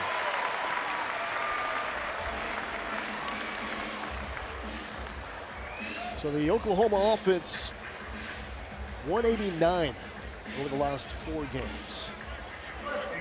2.3 runs per game, and the extra base hits not happening. Like we said earlier, not a big home run hitting team. They rely on the speed, doubles, triples. That's the calling card for them. Just haven't been able to come up with it. Yeah, you look at those numbers and you think, how did they win 2 ball games? Great pitching, great defense will do a lot for you. And this is an Oklahoma defense that is elite. They had 3 errors in game 1 against LSU. The pitching was all out of whack. Cam Johnson could not find the zone. LSU had that early ballooning lead. But awesome defense in the 2 games that followed that. And that's going to be who OU is. It's not like this team all of a sudden is going to show up and start mashing and leaving the yard multiple times a game consistently. Although Trey Gamble, the guy they call Uncle, is certainly a player that can do that. Nitty-gritty dude, older, has served a LDS mission for a couple of years. That's why they call him Uncle. He is an awesome player. Team leader coming into this game, an average OBP and OPS. The tone setter, and there's a walk. That's the first free pass issued by Ruger Riojas. Shades of what we saw in the 7th inning against Auburn, but this game not really in flux like that game was in that stage. Yeah, but you look at it, all of a sudden his pitch count was in a great scenario, and Now all of a sudden he's going to throw his 70th pitch, and that's going to prompt a visit. As he was in great shape, but you're here in the 5th inning. Again, he is on a day short. People that just getting into following college baseball, starting pitchers in college are used to 7 days in between starts. And when you get them off of that rhythm, sometimes it really affects them when you make them even a day short. It's only a day. Their arm's in good shape, but they're not in the same rhythm that they're used to having a week in between appearances. Rhythm is a great word, because in this game hasn't been a chance for Riojas to establish a rhythm. Quick through OU, and then he goes and he sits while the Texas bats have had some long half innings. Yeah, but there's not a pitcher alive that won't take those runs. Yeah, no, you're absolutely right. Blair at third, Branch at second, Gamble at first for Camden Johnson.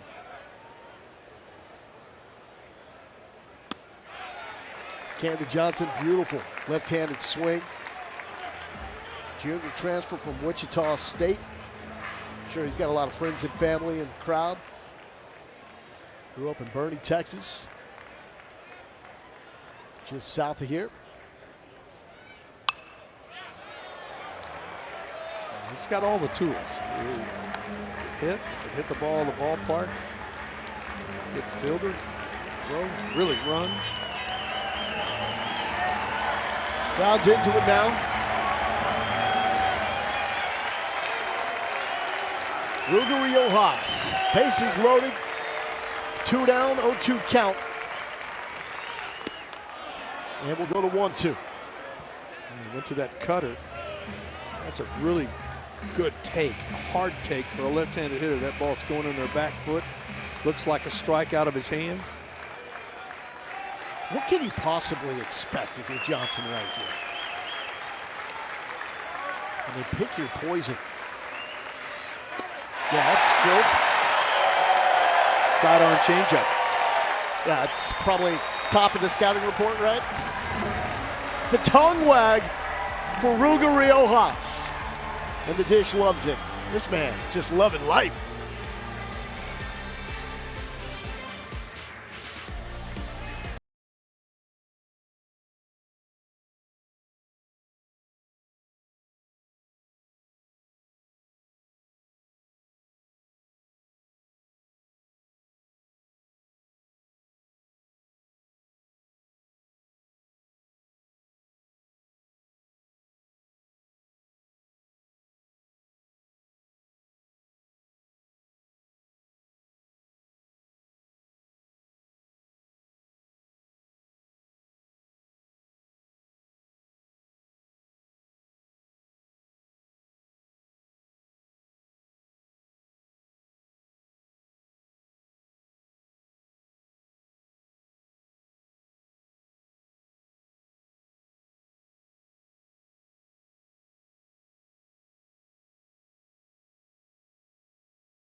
An 11-0 lead for Texas over OU. The last time the Longhorns beat the Sooners by at least 10 was March 1962. Was Billy Goat Hill a thing back in '62? Well, if that game was played at Clark Field, it was definitely that. But that could have been in the postseason. Desan Harris checks in center field, taking over for Jason Walk. Here's pinch hit for him. Reed Hensley back on the mound.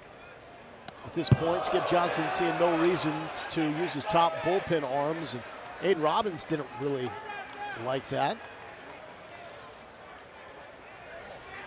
So they're keeping him at home. Robbins is saying, He got hit. Schwarzenegger wants this to be reviewed. It's like he caught his back arm right there. And you get a chance to see a. Texas is challenging whether the ball hit the batter or not. I don't see anything from that angle that immediately makes it clear and obvious that there was contact. I would agree. But had a way to sell it. I mean,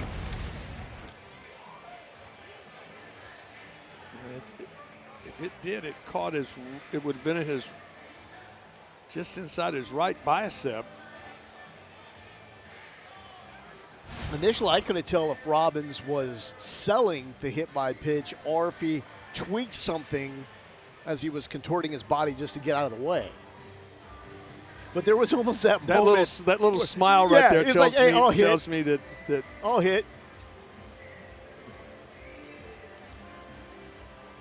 I don't know how you feel about it, but I love dudes that will do anything they can to get on base. Get a chance to see one more time. The ball doesn't change angles. I don't think it touched him. So I think it will cost Texas a challenge, and he will be at the plate.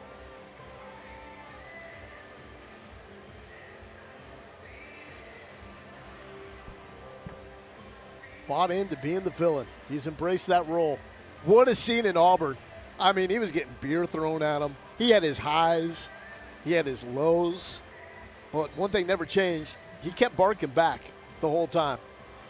And he had that misplay in center field that led to the walk-off for Auburn in game number 1. And this dude came back in game number 2 like a man possessed and was locked in. Did not go into a hole. Did not feel sorry for himself. That was impressive. Yeah, this is a long review. You get a chance to, the first one that he hits is in the left center, and this ball absolutely got out of the ballpark. This next one is going to go over the scoreboard. After review, the ball did not hit the batter. Texas is charged with a challenge. And then the last one was almost left over the green monster in center. So 1,300 feet of home runs. So call stands. He was not hit by a pitch, so now he gets to go hunt ahead in the count at 1-0. He has reached safely 3 times, 2 singles and a walk. Looking for some slug here. And that is Hensley trying to stay away from the barrel. He has learned how to elevate poolside. Why is that so challenging for guys avoiding poolside top spin ground balls? Well, so many times young hitters grow up. I really think you've got to use the whole field to be a good hitter. And then the next part of that is you get so conscious of hitting the ball the other way and staying inside the ball that there are times that, especially as an outfielder, they want you to have some pull power. Yeah. Because they're going to start really pitching you inside. And he's done a nice job of adjusting. He still has his power the other way. Yeah. The ball's ripped center field to the track. Up. Almost got it on the rebound into Harris. And that is going to be 2 bases. Trying to make it 3. And that is why you don't take the hit by pitch when you can hit missiles like that. Well, this is a heck of an effort, folks, in the outfield. First of all, the ball's got carried. We've got a bunch of breeze. And just a heck of an effort to get to it. But you see, that was what I was talking about. Still has that good power. And he goes up, it's off of his glove. It never hit the wall, and then he makes the second effort. Almost he had a catch 2 of the year. chances to catch it. What a play by Harris that almost was. Robbins with the triple. 106 off the barrel to straightaway center field. On a line. And Tough with the win to track that. Alec Blair comes over and says, hey, man, that's a good job. Tough read. And Skip Johnston's upset about something.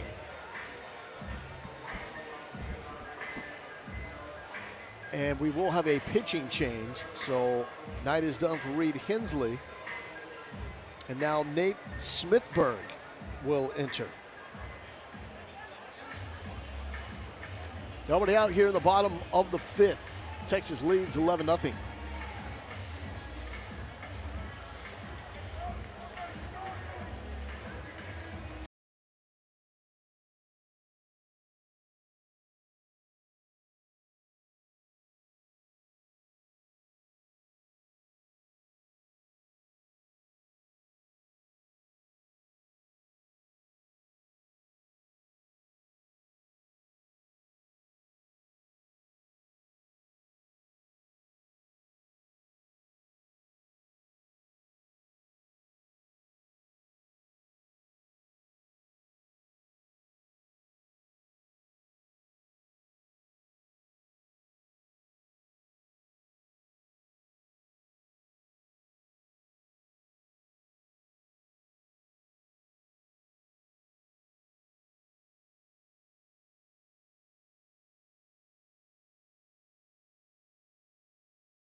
Nate Smithberg is the new pitcher for the Oklahoma Sooners. Junior out of Libertyville, Iowa, has one appearance in SEC play. It was in the Game 1 loss last week at LSU. Faced 2 batters and did not record an out. 7th appearance of the season. Now they will bring the infield up. Well, the Sooners here flip Rodriguez, who's a switch hitter, around to become a right-handed hitter. First time that he's hit from the right side.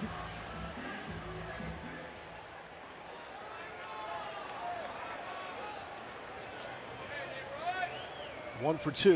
The sidearm delivery slides off the barrel and foul. What do you think about different bats used by Rodriguez for the different sides of the plate he hits from? Well, you know what? If you'll watch guys enough, there's a lot of guys that use a different bat in every plate appearance. It seems like that in today's world with the aluminum. Now, if you had a piece of wood, you're gonna have the one that you like, and you're gonna take care of it. Aluminum's a little different.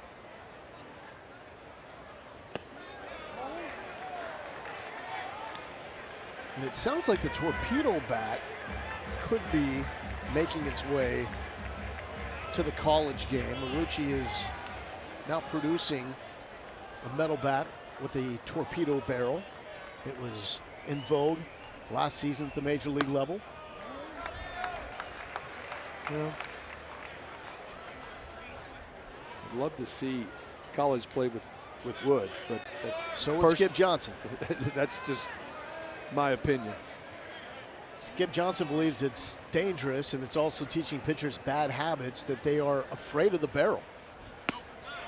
Afraid to throw over the heart of the plate in fear that it's not coming back. In Major League Baseball, you pitch to the handle. In college baseball, you pitch to the end of the bat. And that's the difference, because you pitch to the handle here, you get hurt a lot because the bat doesn't break. Popped up. This was tricky last time for OU, as Branch misplayed it in shallow center. Fights to win this time. And there's one down. Well, we have almost a due south breeze, a little south-southeast, and it's blowing everything out toward left field. And again, major front supposed to be coming in between now and tomorrow night's ball game. It's supposed to be blowing out of the north at the same 25 to 40. It will be difficult to catch fly balls tomorrow too. Here's Timo Becerra. 3 hits, all singles, including one infield single back in the 3rd. Driven in a couple of runs. Scored himself 3 times. First generation college graduate in his family. Native of California. It's awesome to see a young man like Timo Becerra use his skill set, get a degree at Stanford, along with playing baseball at an extremely high level. And truly a life-altering experience for him, and I'm sure his family. That's not bad if you can end your college career and have 1 degree from Stanford and get another one from the University of Texas. A master's. You're going places. Once the baseball days are over, of course. To right field, Blair making a long run with a runner tagged from 3rd, no. Robbins staying put with the 11-0 lead. Long run for Blair, and he makes a catch. Well, that was not an easy play. This ball is blowing back to him and getting knocked down with this breeze.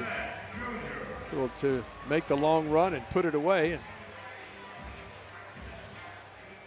Right field has long been an extremely difficult position to play at the dish. It's not typically because of wind. Augie would always talk about the sun, especially the setting sun, creating so many difficulties out there. But the win obviously does make things all the more challenging. This is an OU team, though, that played a deciding game against Texas A&M a couple weeks ago in gust of winds that, at least according to Michael Early, head coach of the Aggies, reached 50 miles per hour. L. Mitchell Park has it. It has wind. Norman, Oklahoma has wind.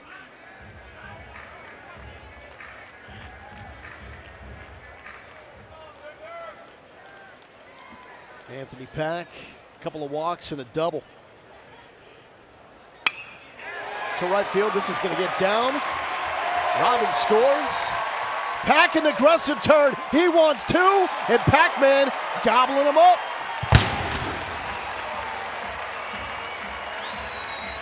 Well, you got to think second base when you leave home plate on a ball like this.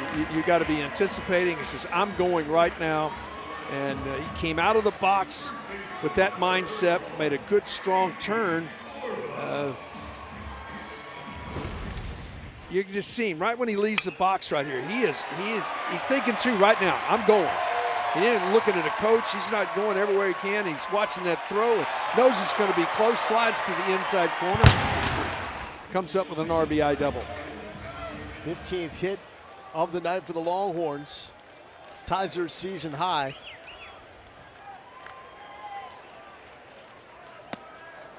Big swing and a miss from Casey Borba. Love that intent, man. That's playing the game the right way. Also learning a little bit from that long run that Alex Blair had in the previous play out and right. But that was going to be a challenging locale for Blair to get to. And now Pack wants third. It's smoked! Left field! Bye-bye!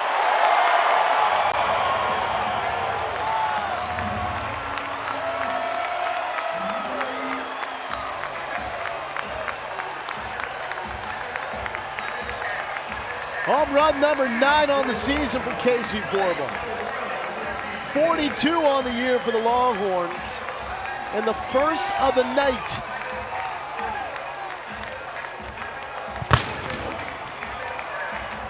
He has just been outstanding over his last 50 at-bats and continues that here tonight. This is one that just absolutely jumps off the bat. It didn't matter which way the wind was blowing here. I believe that's now 8 home runs in the last 13 games for Casey Borba. 109 off the bat.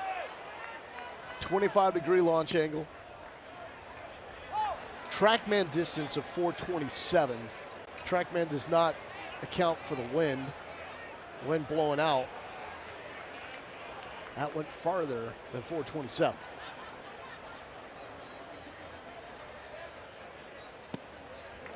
Wow. The only inning Texas has not scored the second. And remember what happened back in the second inning. 4-6-3 double play. Bases loaded.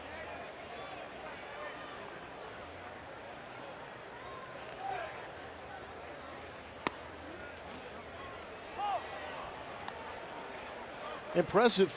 And I think Jim Schlossnagle really wants to see what his team would look like after that disappointing loss at Houston. Quick turnaround with some delays getting back from Auburn.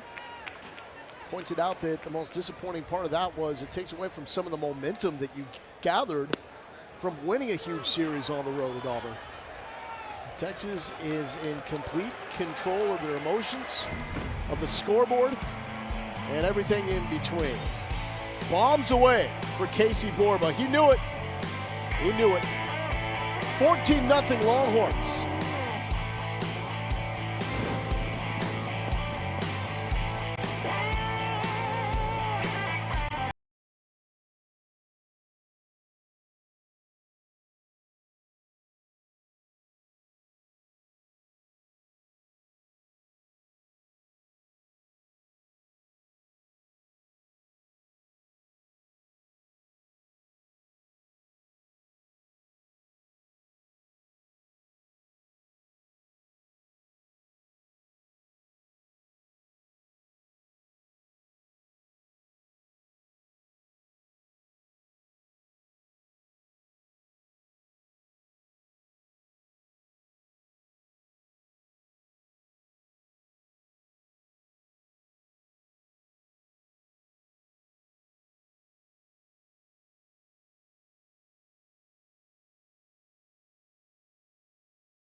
Folks are having a fun time tonight here in Austin, Texas. There's a little bit of gloom when Texas basketball lost off that Purdue tip-in the Sweet 16. And that's actually, now to think about it, kind of when Ruger Riojas lost the focus a little bit.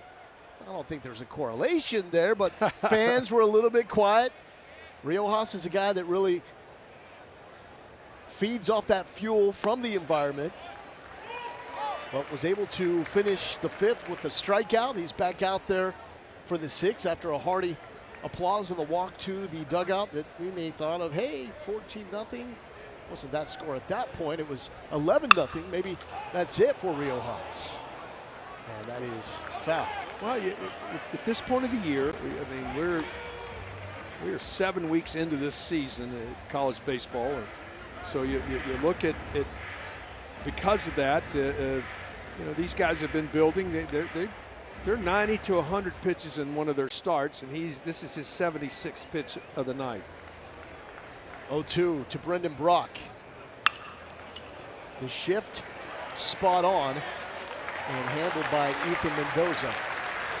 I would argue these are critical pitches and outs here for Ruger Riojas, because if you can get to the spot where you just use your starting pitcher, or maybe an arm that is not in the mix for leverage situations for later in the series, you at least match OU in terms of arms available from here on out. You're right, and you look at that, there's no question with the weekend series in college baseball, you have probably 8 guys that you were counting on going into a weekend, and in high leverage situation, 3 of them have to be starters. So I'm not saying at all that Skip Johnson has given up on this game, but he's a smart man. He's seeing big picture here. He understands how they lost game number 1 in Baton Rouge, came back to win game number 2 and 3, and is structuring his pitching in a way in this game where he is not burning the arms that he typically uses when the game is still in the balance.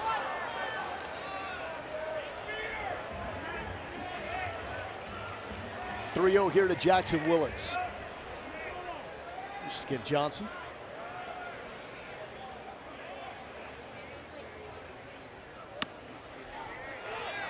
Baseball and whitetail hunting.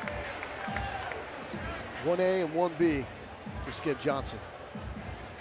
And we spent a lot of time talking about whitetail hunting before the start of this game.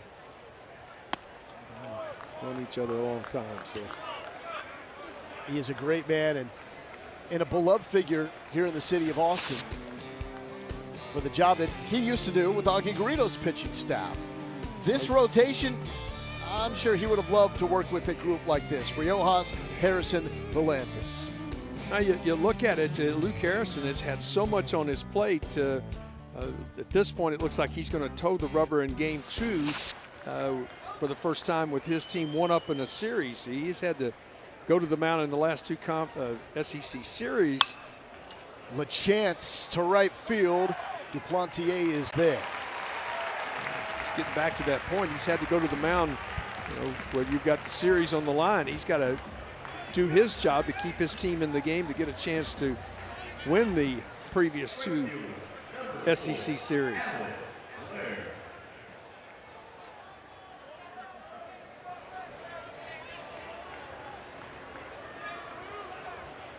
Here's the freshman Alec Blair.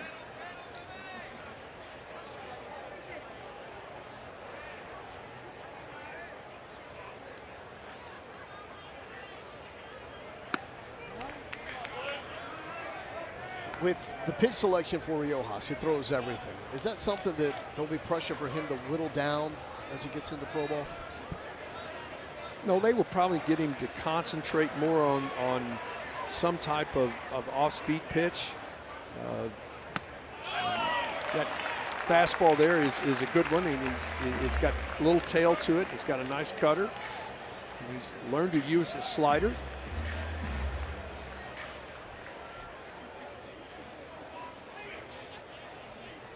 Just swing up until he has to come set on the mound. The 1-1, Alec Blair. Mendoza playing a deep second base, bobbles it That's going to be an error. You just don't see that very often. Ethan Mendoza is one of the best fielding second basemen. He just stayed back, and he just, something he does not do is do that. And this should have been out of the inning. Instead, got a couple on it. The other thing that happens is you force your starting pitcher to throw more pitches. Great point. Drew Dickerson now coming off the bench to hit for Boomer Sooner. Hitting in place of Nolan Stevens, and this is well hit to center field. Robbins gets his eyes on it. Commit follows. Riojas in control. If he would only start to have some fun.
(14-0). Texas in firm control against their rival Oklahoma in game number 1 of this 3-game series. Oklahoma takes on LSU on the dirt Saturday noon Eastern. It's SEC softball presented by T-Mobile.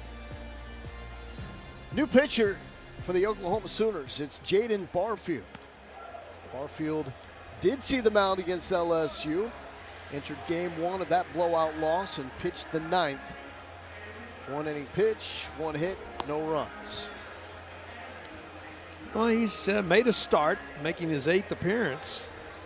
And again, command. You can see the numbers right there. What jumps off the page is the 6 walks and 4 in the 3rd innings of work. Got to get the ball in the strike zone. Longhorns have taken advantage of being ahead in the count and pounded out 16 hits in the game. And we're going to have a pinch hitter for the Longhorns, Mannix Mansour. We'll get his shot. Man, he was awesome in game number 2 against Auburn. Had 3 hits, including a 2-out, 2-strike, 2-run off-field single to give the Longhorns a 2-0 lead in that game. And they needed every run they could get because they held on to win 7-6. Freshman from Carrollton, Georgia. And he can fly. 83 stolen bases in high school. That was a program record. Swing and a miss. 93 the offering there from Barfield.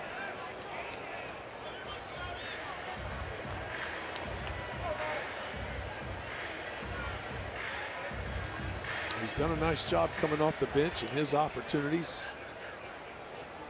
to play this season. Yeah, looks at 3 pitches as Barfield struts his stuff after that strikeout.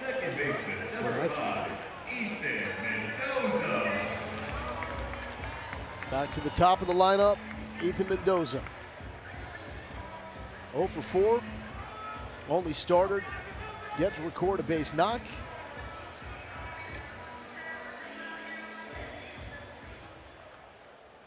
But he has been the tone setter for this Texas lineup. thought about it. Did not go, and it's 1-0. When you're in a stretch that you're not swinging it as well, sometimes you're not seeing it. That's a good take right there, not going after a ball up in the zone. That's not a bad take with a breaking ball with a 1-0 count because you're thinking fastball. You have to maintain your hitting thoughts even though it's been a while where you've been having success. Now, ain't picking on the guy. How tough is it, though, to remove that thought of the error in the field, which hardly ever happens to Mendoza. We're talking all SEC defense last year. Yeah, I don't. The ball just came up. He doesn't make many, but it's totally different. There's such a mindset to hitting. To think of it this way, in Major League Baseball, if you get a hit 3 out of 10 times, they put you in the Hall of Fame. I mean, if you hit 300 lifetimes, now that's almost unheard of. So you've got to understand that there's failure in hitting. 3-1 for Mendoza. And there it is. All the Longhorn starters have hits tonight. Mendoza finds barrel and a stand-up double. And you never know when that one time when something like that happens. It's been a little bit of a struggle, and you just absolutely smoke one and short hop the wall. Get out, and that may turn into a big weekend and get you going. You never know when that turnaround is going to happen. 6 doubles for the Longhorns tonight. That is a season high. Only 44 doubles on the year coming in to this game for the Longhorns, because what they typically do, they mash, they leave the park. Power bats like Tenney. 1-1 there.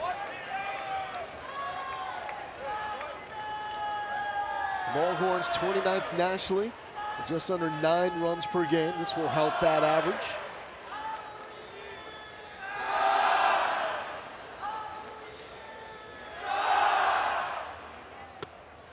Also elite at taking their walks.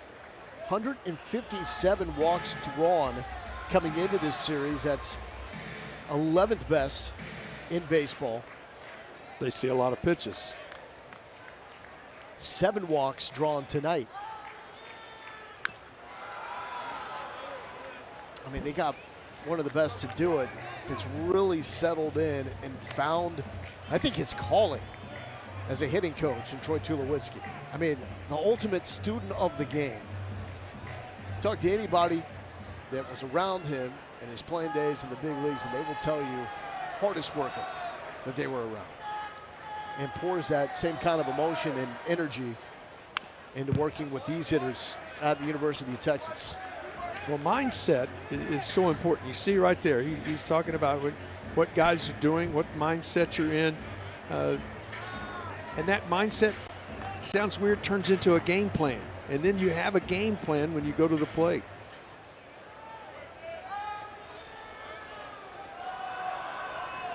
One-two to Tenney. And that hit his back foot. That hurt.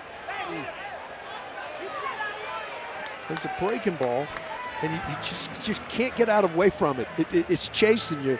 Lowell, you're in the box, and it's a left-handed breaking ball, and you're thinking, well, I can get out of the way, I can get out of the way. No, I can't get this out of the way. It catches him on the kneecap. I thought it was the foot initially as well. It's a back inside of his right kneecap. That hurt. And not wearing his armor. For a guy that, man, is built to endure the grind of being a catcher in the SEC, but trying to avoid as much unnecessary contact as you possibly can. Keep him healthy for this SEC grueling schedule. Aiden Robbins, last time he tried to sell to the home plate umpire, he got hit. Went into a review after initially called he was not hit. It was an unsuccessful challenge. Those some good numbers right there. And stood in and ripped his triple. He's got 3 knocks tonight. Another ball hit well to center field. Harris fields it cleanly this time. And Mendoza tags from second to third. Well, we got some rivalries. Of course, the ultimate, Texas OU, Tennessee and Vandy, Auburn, Alabama, Ooh. Mississippi State, Ole Miss. I'm telling you, there's not any of those that are not must watch. Yeah. Because they're all must watch. You just. What do you think about Vitello over with the Giants? You know, it's going to be interesting. I mean, he's got so much energy. Tony is an outstanding baseball man, and he understands that part. But I'm telling you, I went from college to playing professional ball, and all of a sudden, 50-game season to 162. You got to be a little more low-key through. It lasts a long time. And there is a lot of energy coursing through that man's veins. Loves the game. Did a tremendous job at Tennessee. And it's all about that challenge. What have you not done yet? Keith Moreland pretty much did everything you could possibly do on the diamond, and now has to hang out with me. Rodriguez, and this is back off Barfield. He recovers. That's a and nice is play. able to throw to first to get Rodriguez. Some self-preservation there for the OU pitcher. Go to the seventh, 3 outs away from ball game.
All Texas tonight at UFCU. Dish Falk Field, a 14-0 lead over their rival OU.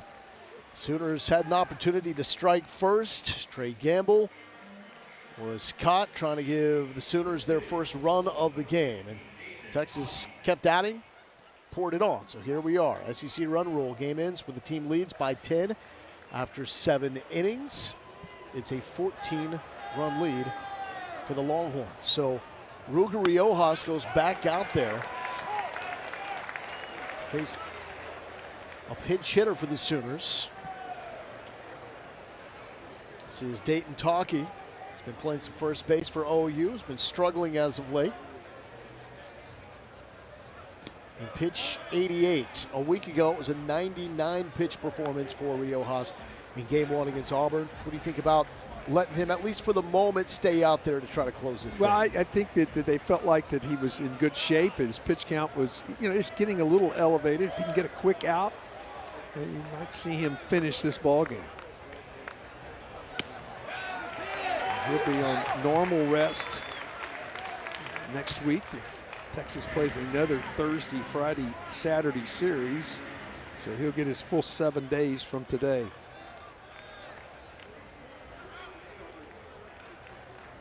The 1-2 from Ruger.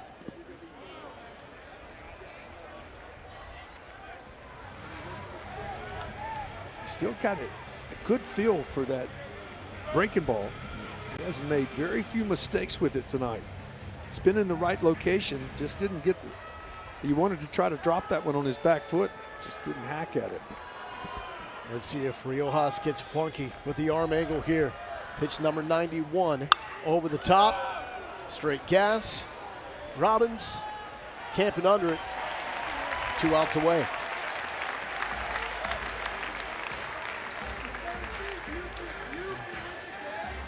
You're looking for that guy to come out and set the tone of a series. It's just done an outstanding job. He's a couple outs away from getting credit for a complete game. Desan Harris, second time up, flied out to left after replacing Jason Walker as a pinch hitter. Nasty. Raker is in there. Starting ahead is Ruger Riojas. 6 strikeouts, 2 walks, 5 hits. And the only time that OU really has challenged was in that first inning. And who knows if the Sooners are able to score Gamble with the way they play, it potentially could have changed everything. But Texas has left no doubt. Plated 4 runs in the bottom half of the first. Did not score in the second. And 3, 4, and 3 across the 3rd through 5th.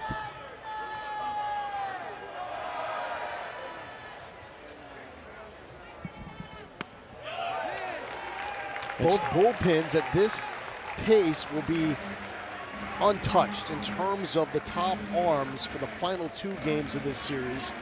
Critical one for both these teams. Entering 4-2 in SEC play among the 7 teams tied for first in the conference race. It's a big hack from Harris. Tomorrow night, we will see Luke Harrison towing the rubber for the Texas Longhorns, and really intrigued to see what Cameron Johnson is going to look like after he has struggled with his command over the past 2 outings. But when he is on, Skip Johnson says one of the best left-handed arms he's ever coached, and he's coached some great ones. Well, I've watched enough video to say that he's one of those guys that if he's consistent, he's a handful. And it's just fastball. I mean, there's not much secret to what Johnson does on the mound. Can't control it. 1-2 from Riojas to Harris. Fight continues. Game's pretty well decided. 7th pitch of the at-bat coming. But you got to love a guy that's, I mean, he's battling in this at-bat. He's been down in the count. This is the 7th pitch of the at-bat he's seen. He's still up there trying to get something done.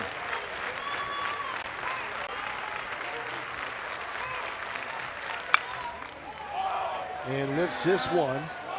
Becerra will call off Rodriguez. Maybe shouldn't have. And that's why you run hard out of the box. Harris is on to second. So OU has had a misplay because of the wind, and there's one for Texas. I'm going to go out on a limb and say that's not the last one of the weekend, because we're going to have big wind in every ball game. Just at the last minute, you can see him right here. The wind's pushing it. You think you got it, and then what's that last little dart where it sort of catches that wind and that backspin coming on the way down and just gets away from you. And some light catch now happening in the Texas bullpen, as this is pitch number 99 for Riojas. So that matches his pitch total from a week ago.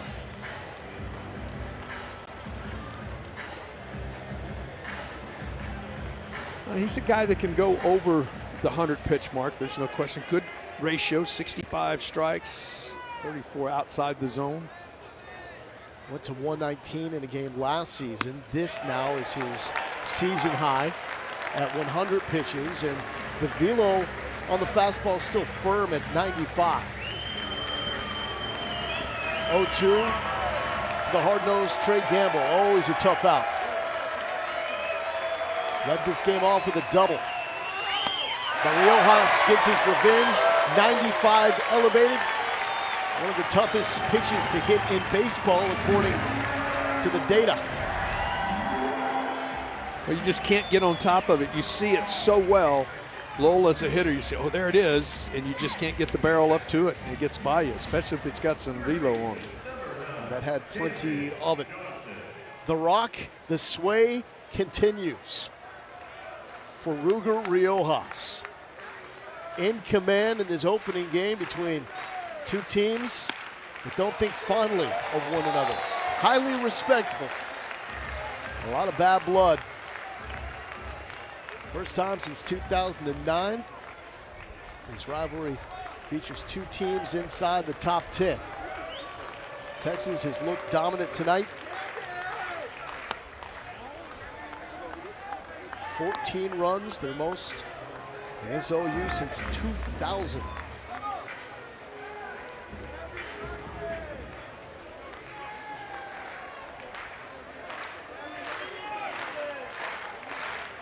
Pitch 104 on the way to Camden Johnson. And the Longhorns are a strike away from winning game number 1.